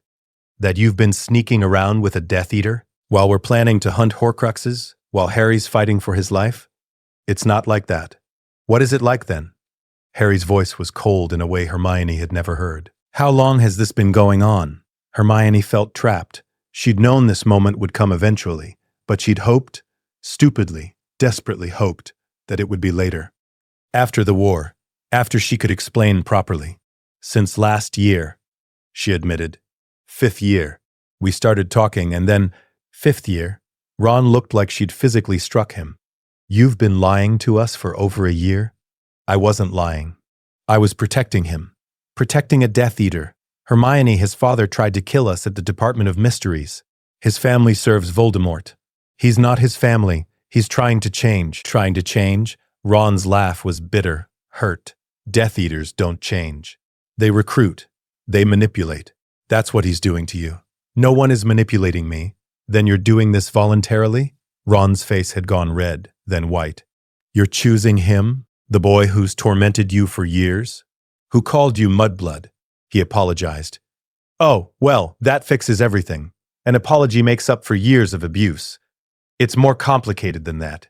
It's really not. Ron was shouting now. You're sleeping with the enemy. I'm not. We haven't. Hermione felt her face heat. It's not like that. What is it like then? Harry asked again. His voice was still cold, controlled, but Hermione could see the hurt underneath. Explain it to us, Hermione. Make us understand why you've been lying to your best friends to sneak around with Draco Malfoy. Hermione took a deep breath. I love him. Silence. Complete, devastating silence. Ron made a sound like he'd been punched. You love him. Yes, you love Draco Malfoy. The boy who's made your life hell, who's probably a Death Eater by now, whose family wants us dead. He's not his family. He's trapped. We're all trapped, Ron exploded. We're all dealing with impossible situations, but we don't betray our friends for the enemy. He's not the enemy anymore. Yes, he is. He'll always be the enemy. And you, Ron's voice broke. I loved you for years, and you chose him over me, over us. Ron, no. Ron's face was wet with tears he wasn't bothering to hide. You have to choose right now, him or us, Death Eater or your real family. Don't make me choose. I'm not making you do anything. You already chose. You chose him the moment you started lying to us. Hermione looked at Harry desperately. Please. You understand what it's like to be trapped, to be forced into situations you didn't choose. Help me make Ron understand. Harry was quiet for a long moment. When he spoke, his voice was careful, measured. I understand being trapped. I understand that people are complicated. He paused. But Hermione, this is Malfoy. He spent 6 years making our lives miserable. He's a Death Eater. Or he will be soon, if he isn't already. How do you know he's not using you? Because I know him. You know what he's shown you, in secret. Where no one can verify it. You think I'm that stupid? That I can't tell the difference between manipulation and genuine feeling? I think you're brilliant, Harry said. But I also think everyone has blind spots. And maybe Malfoy found yours. The words cut deeper than Ron's anger, because Harry wasn't yelling. He was just quietly, rationally, expressing doubt about Hermione's judgment, about her ability to see clearly when it came to Draco. He's not using me, Hermione said firmly.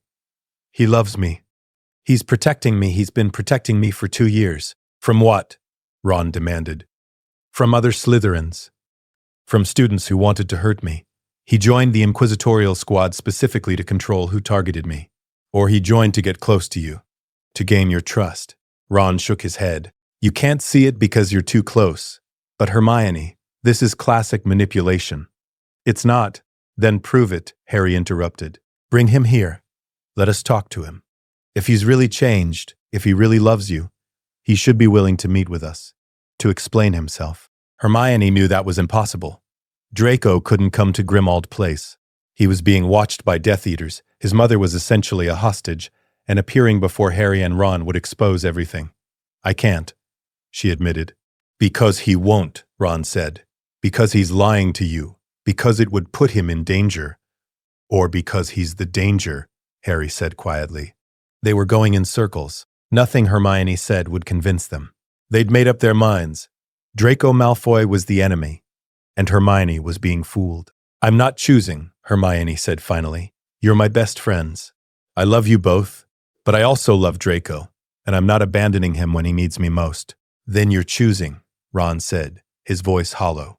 Whether you admit it or not. He walked out of the room. Harry looked at Hermione for a long moment, his expression unreadable. I hope you're right about him, Harry said finally.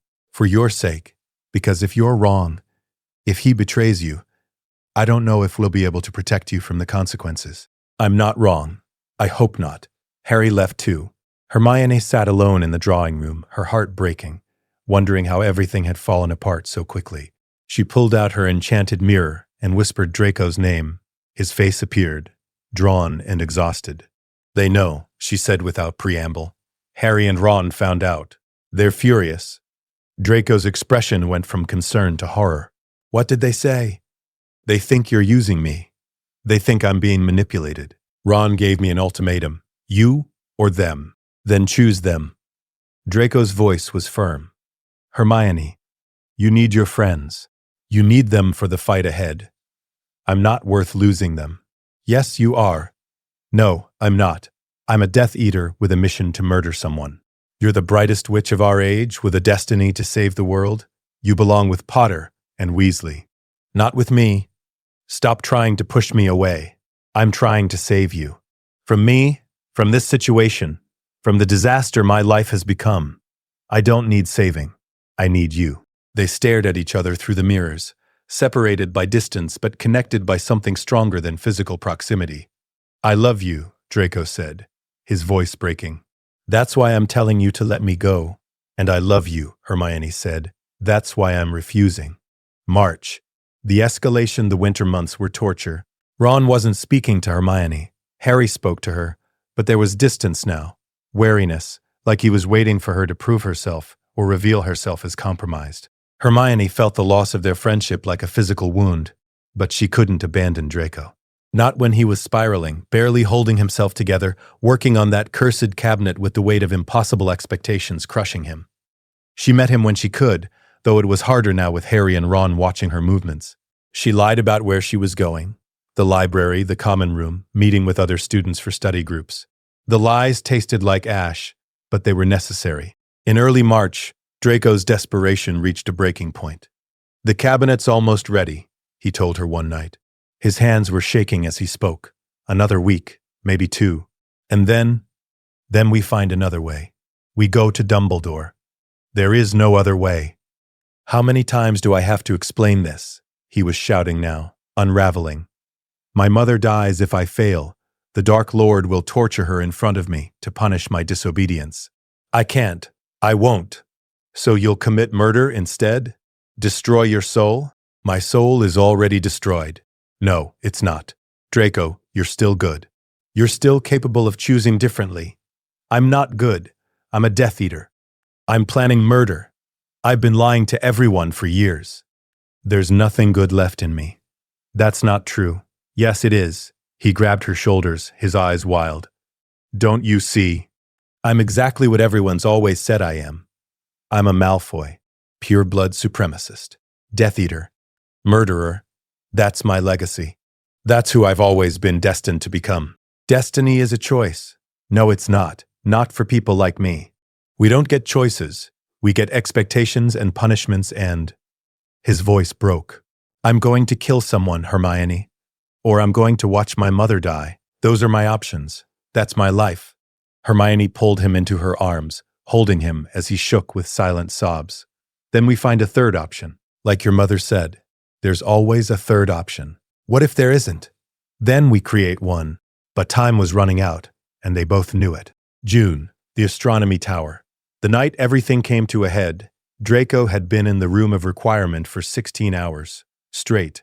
The vanishing cabinet was finally completely repaired.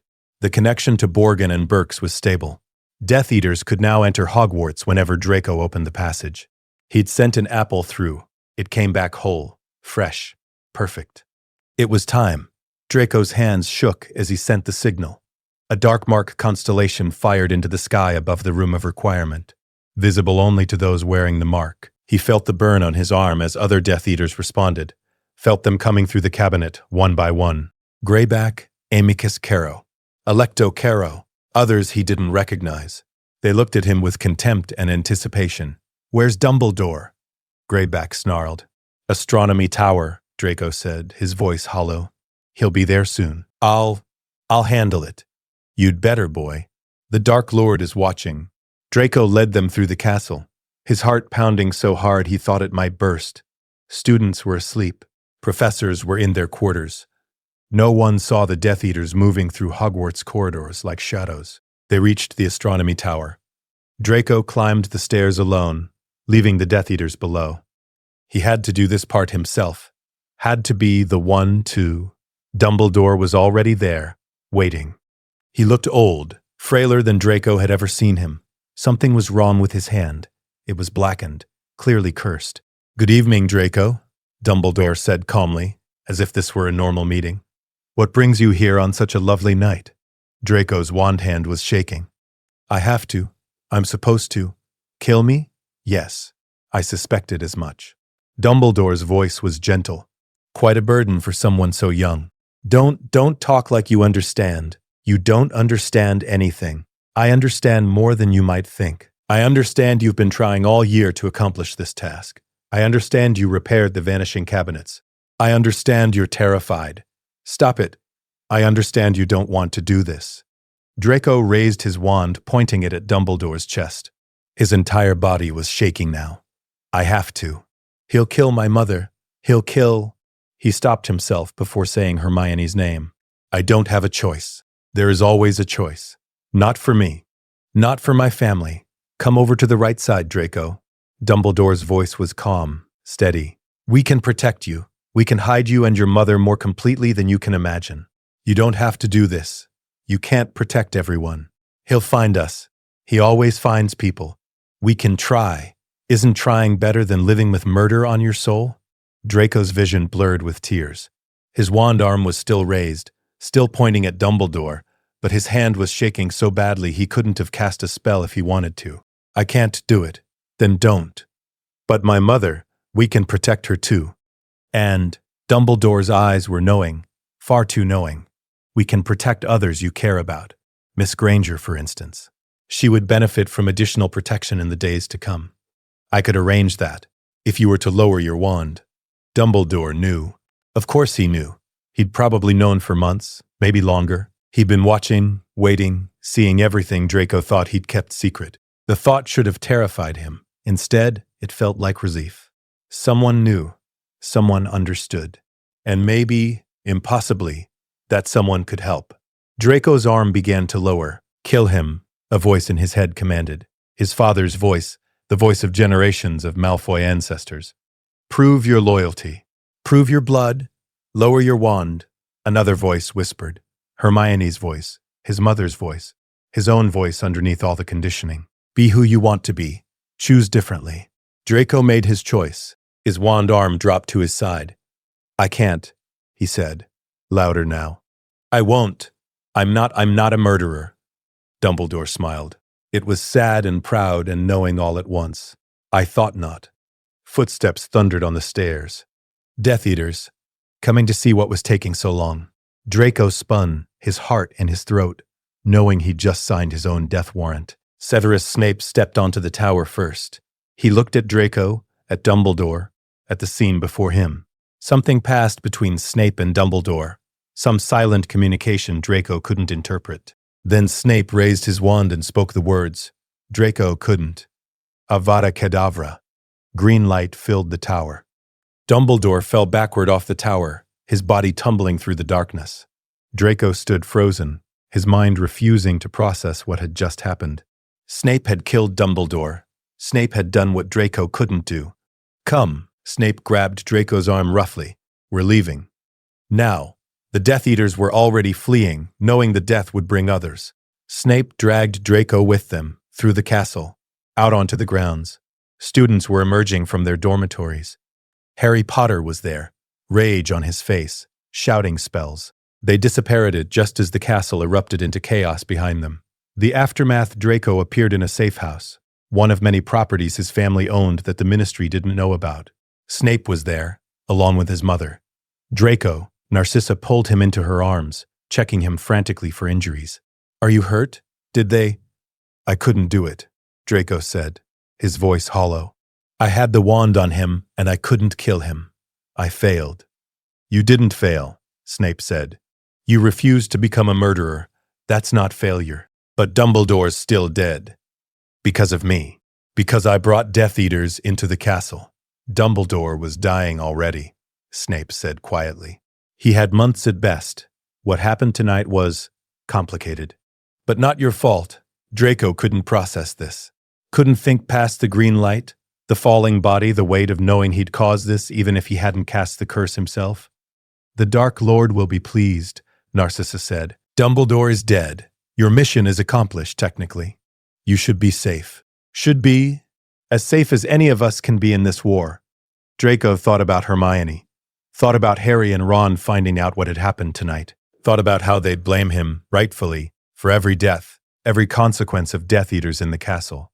He thought about how Hermione would hear that he'd led Death Eaters to murder Dumbledore, and how even her love might not survive that truth.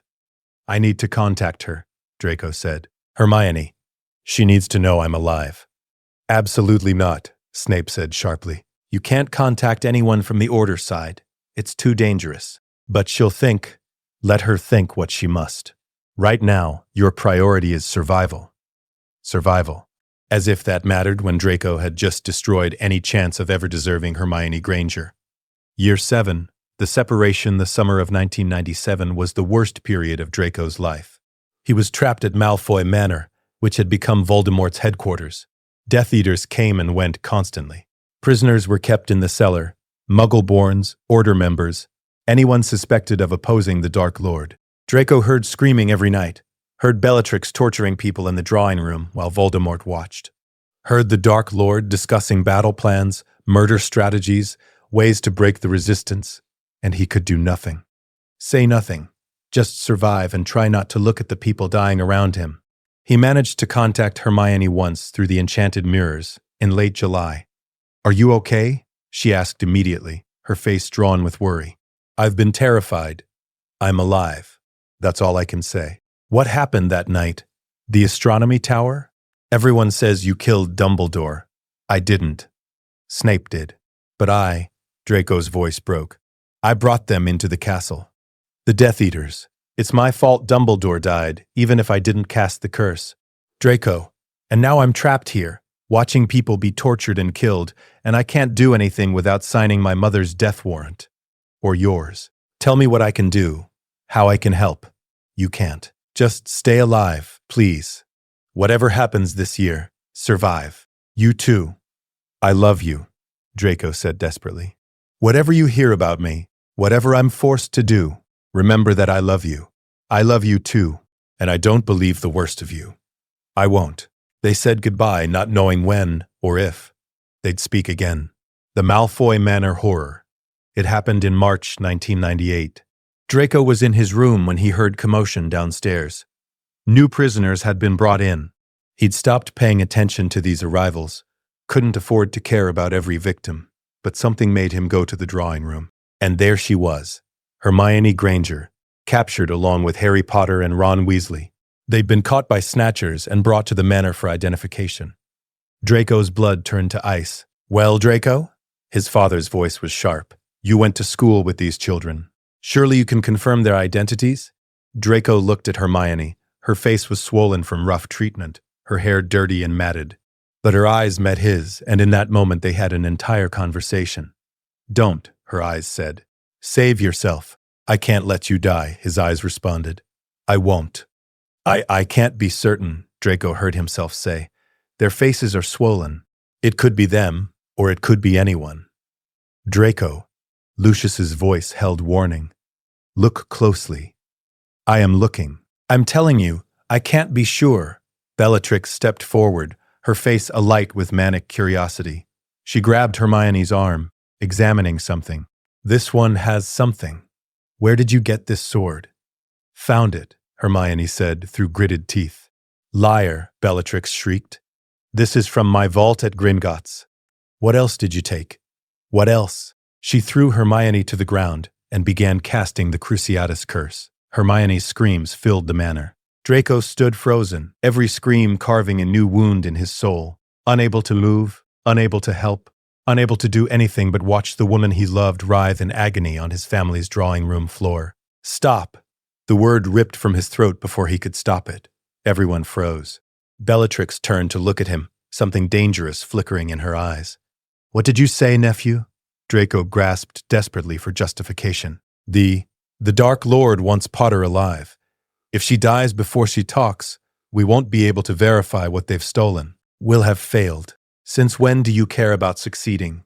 Since failing means we all die, Draco said, his voice cold despite the terror coursing through him. I'd rather not disappoint the Dark Lord because you were having fun, Aunt Bellatrix. A beat of terrible silence. Then Bellatrix laughed. Getting ambitious, are we? Perhaps you're more a Malfoy than I thought. Fine, we'll do it your way. For now, she stopped the curse. Hermione collapsed, gasping. Alive but barely conscious. It wasn't enough. It was almost nothing. But she was breathing, and that was all that mattered. The prisoners eventually escaped. Harry's doing, always Harry, managing impossible things. But not before Draco had locked eyes with Hermione one final time. Not before she'd mouthed 2 words. Thank you. After they escaped, after the chaos settled, Draco went to his room and vomited until there was nothing left. Then he sat on his bathroom floor and understood that he couldn't do this anymore. He couldn't be complicit. Couldn't watch people be tortured. Couldn't stand by while the world burned. He had to choose a side. And he'd already chosen, really, years ago in a library with a girl who'd made him want to be better. Now he just had to survive long enough to prove it. May, the Battle of Hogwarts. When the Battle of Hogwarts began, Draco was supposed to be fighting with the Death Eaters. His family had been summoned. His father recently escaped from Azkaban. His mother terrified but compliant.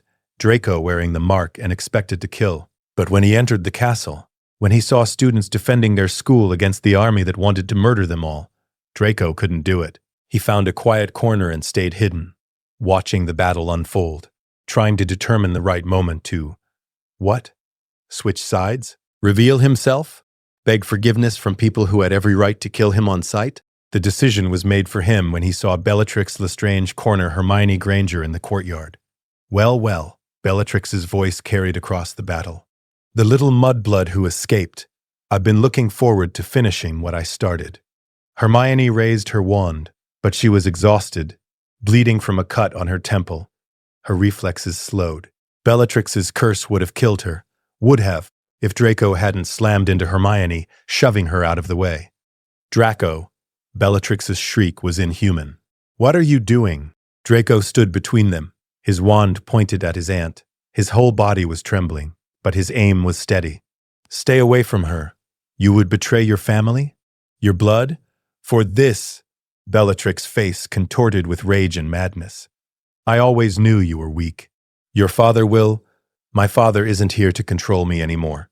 Draco's voice was ice, was finality, was every choice he'd made over the past 3 years crystallizing into one moment.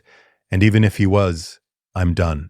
I'm done pretending I believe your blood purity madness. I'm done watching you torture innocent people. I'm done being the person you wanted me to be. He stepped closer to Hermione, his hand finding hers. I choose her. Bellatrix's expression shifted from shock to murderous rage. Then you'll die with her. The duel that followed was vicious. Bellatrix was more experienced, more ruthless, more willing to kill. But Draco had something she didn't, something to protect. Someone worth dying for. When his stupefy finally connected, sending Bellatrix crashing into a stone pillar, Hermione grabbed his arm. Are you insane? She'll kill you. Probably. He was breathing hard but smiling, actually smiling despite the chaos around them. But I finally did something worth dying for. They fought together after that, side by side, protecting each other against Death Eaters who'd never imagined Draco Malfoy would betray them. Other students saw and spread word. The Malfoy heir had switched sides. When Voldemort called his ceasefire, when Harry walked into the Forbidden Forest to die, Draco and Hermione stood together in the castle, waiting for the end. If we don't survive this, Draco said quietly, I need you to know. Don't. Hermione's grip tightened on his hand. We're surviving. Both of us? You can't know that. I can hope it. That has to be enough. When Harry revealed himself alive, when the final battle began, Draco fought with everything he had. He fought against Death Eaters he'd grown up with. He fought against family friends and distant relatives. He fought against everything his father had wanted him to become. And when Voldemort finally fell, when Harry's spell connected and the Dark Lord's body collapsed into nothing, Draco felt something he hadn't felt in years. Free. Epilogue. 19 years later. Platform 9 3/4 was crowded with families saying goodbye to students. Draco stood with Hermione and their son, watching the Hogwarts Express prepare for departure. Scorpius Malfoy bounced on his heels, nearly vibrating with excitement. Is it true Gryffindors have to wrestle a lion during sorting? Absolutely, Draco said gravely. I barely survived. Draco! Hermione's voice held warning, but her eyes were laughing. Stop terrifying our son. Dad, there isn't really a lion, right? Hermione knelt to Scorpius's level, fixing his wayward hair, silver blonde like Draco's, but fighting against Hermione's curl. No lion, just a hat that talks. Whatever house it chooses, we'll be proud. Even Hufflepuff, Draco muttered. Hermione elbowed him. Across the platform, Harry caught Draco's eye and nodded. It had taken years to build even this fragile peace between them. Years of Draco testifying against Death Eaters at trials. Years of proving his change was real. Years of Harry slowly, grudgingly accepting that people could transform. They weren't friends. Too much history for that. But they'd built something like respect. Ron stood beside Harry, his arm around his second wife, a woman Draco had never bothered to learn about. Ron's jealousy had never fully healed. He was civil to Draco in public, for Hermione's sake. But the friendship between Ron and Hermione had never recovered.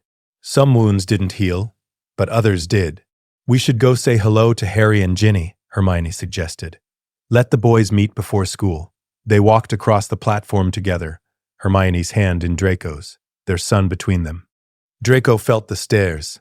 There were always stares when the war hero and the former Death Eater appeared together. But he'd learned to ignore them. Harry, Hermione greeted warmly. Ginny? This is getting real, isn't it? Too real, Ginny agreed, hugging Hermione. I'm not ready to let him go. None of us are, Hermione said. The boys, Scorpius, Albus, James, Rose, clustered together, already forming the bonds that would define their Hogwarts years.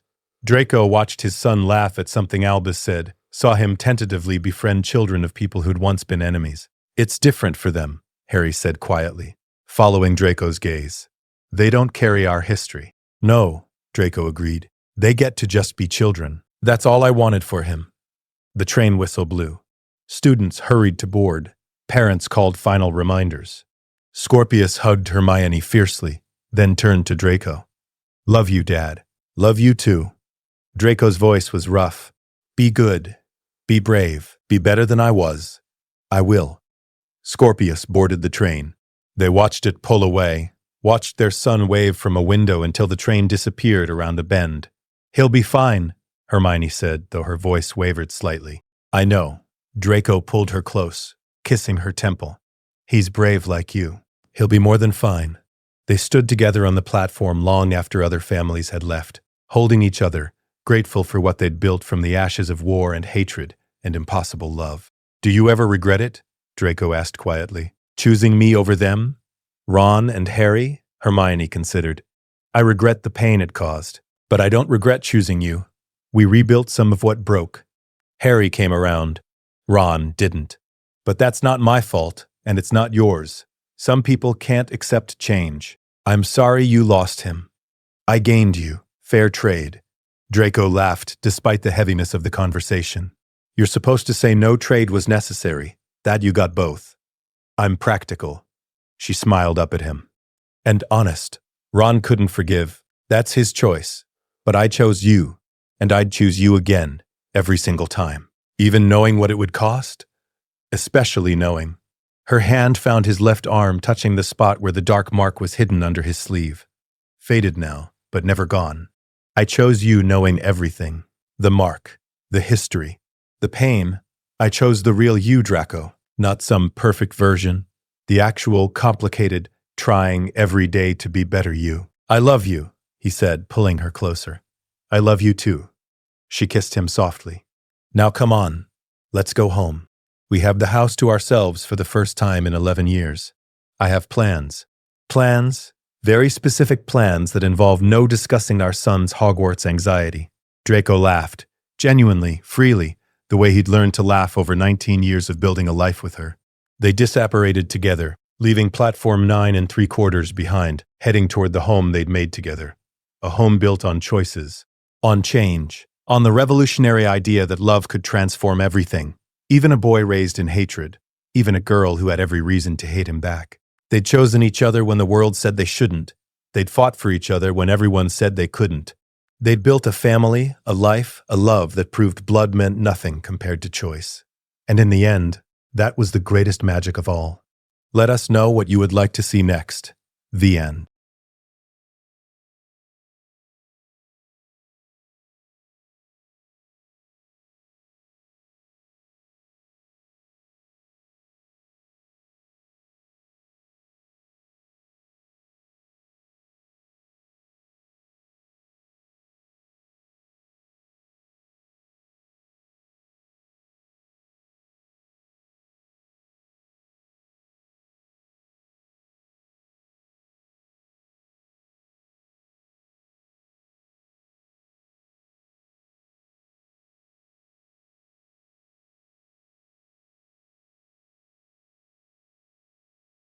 She survived.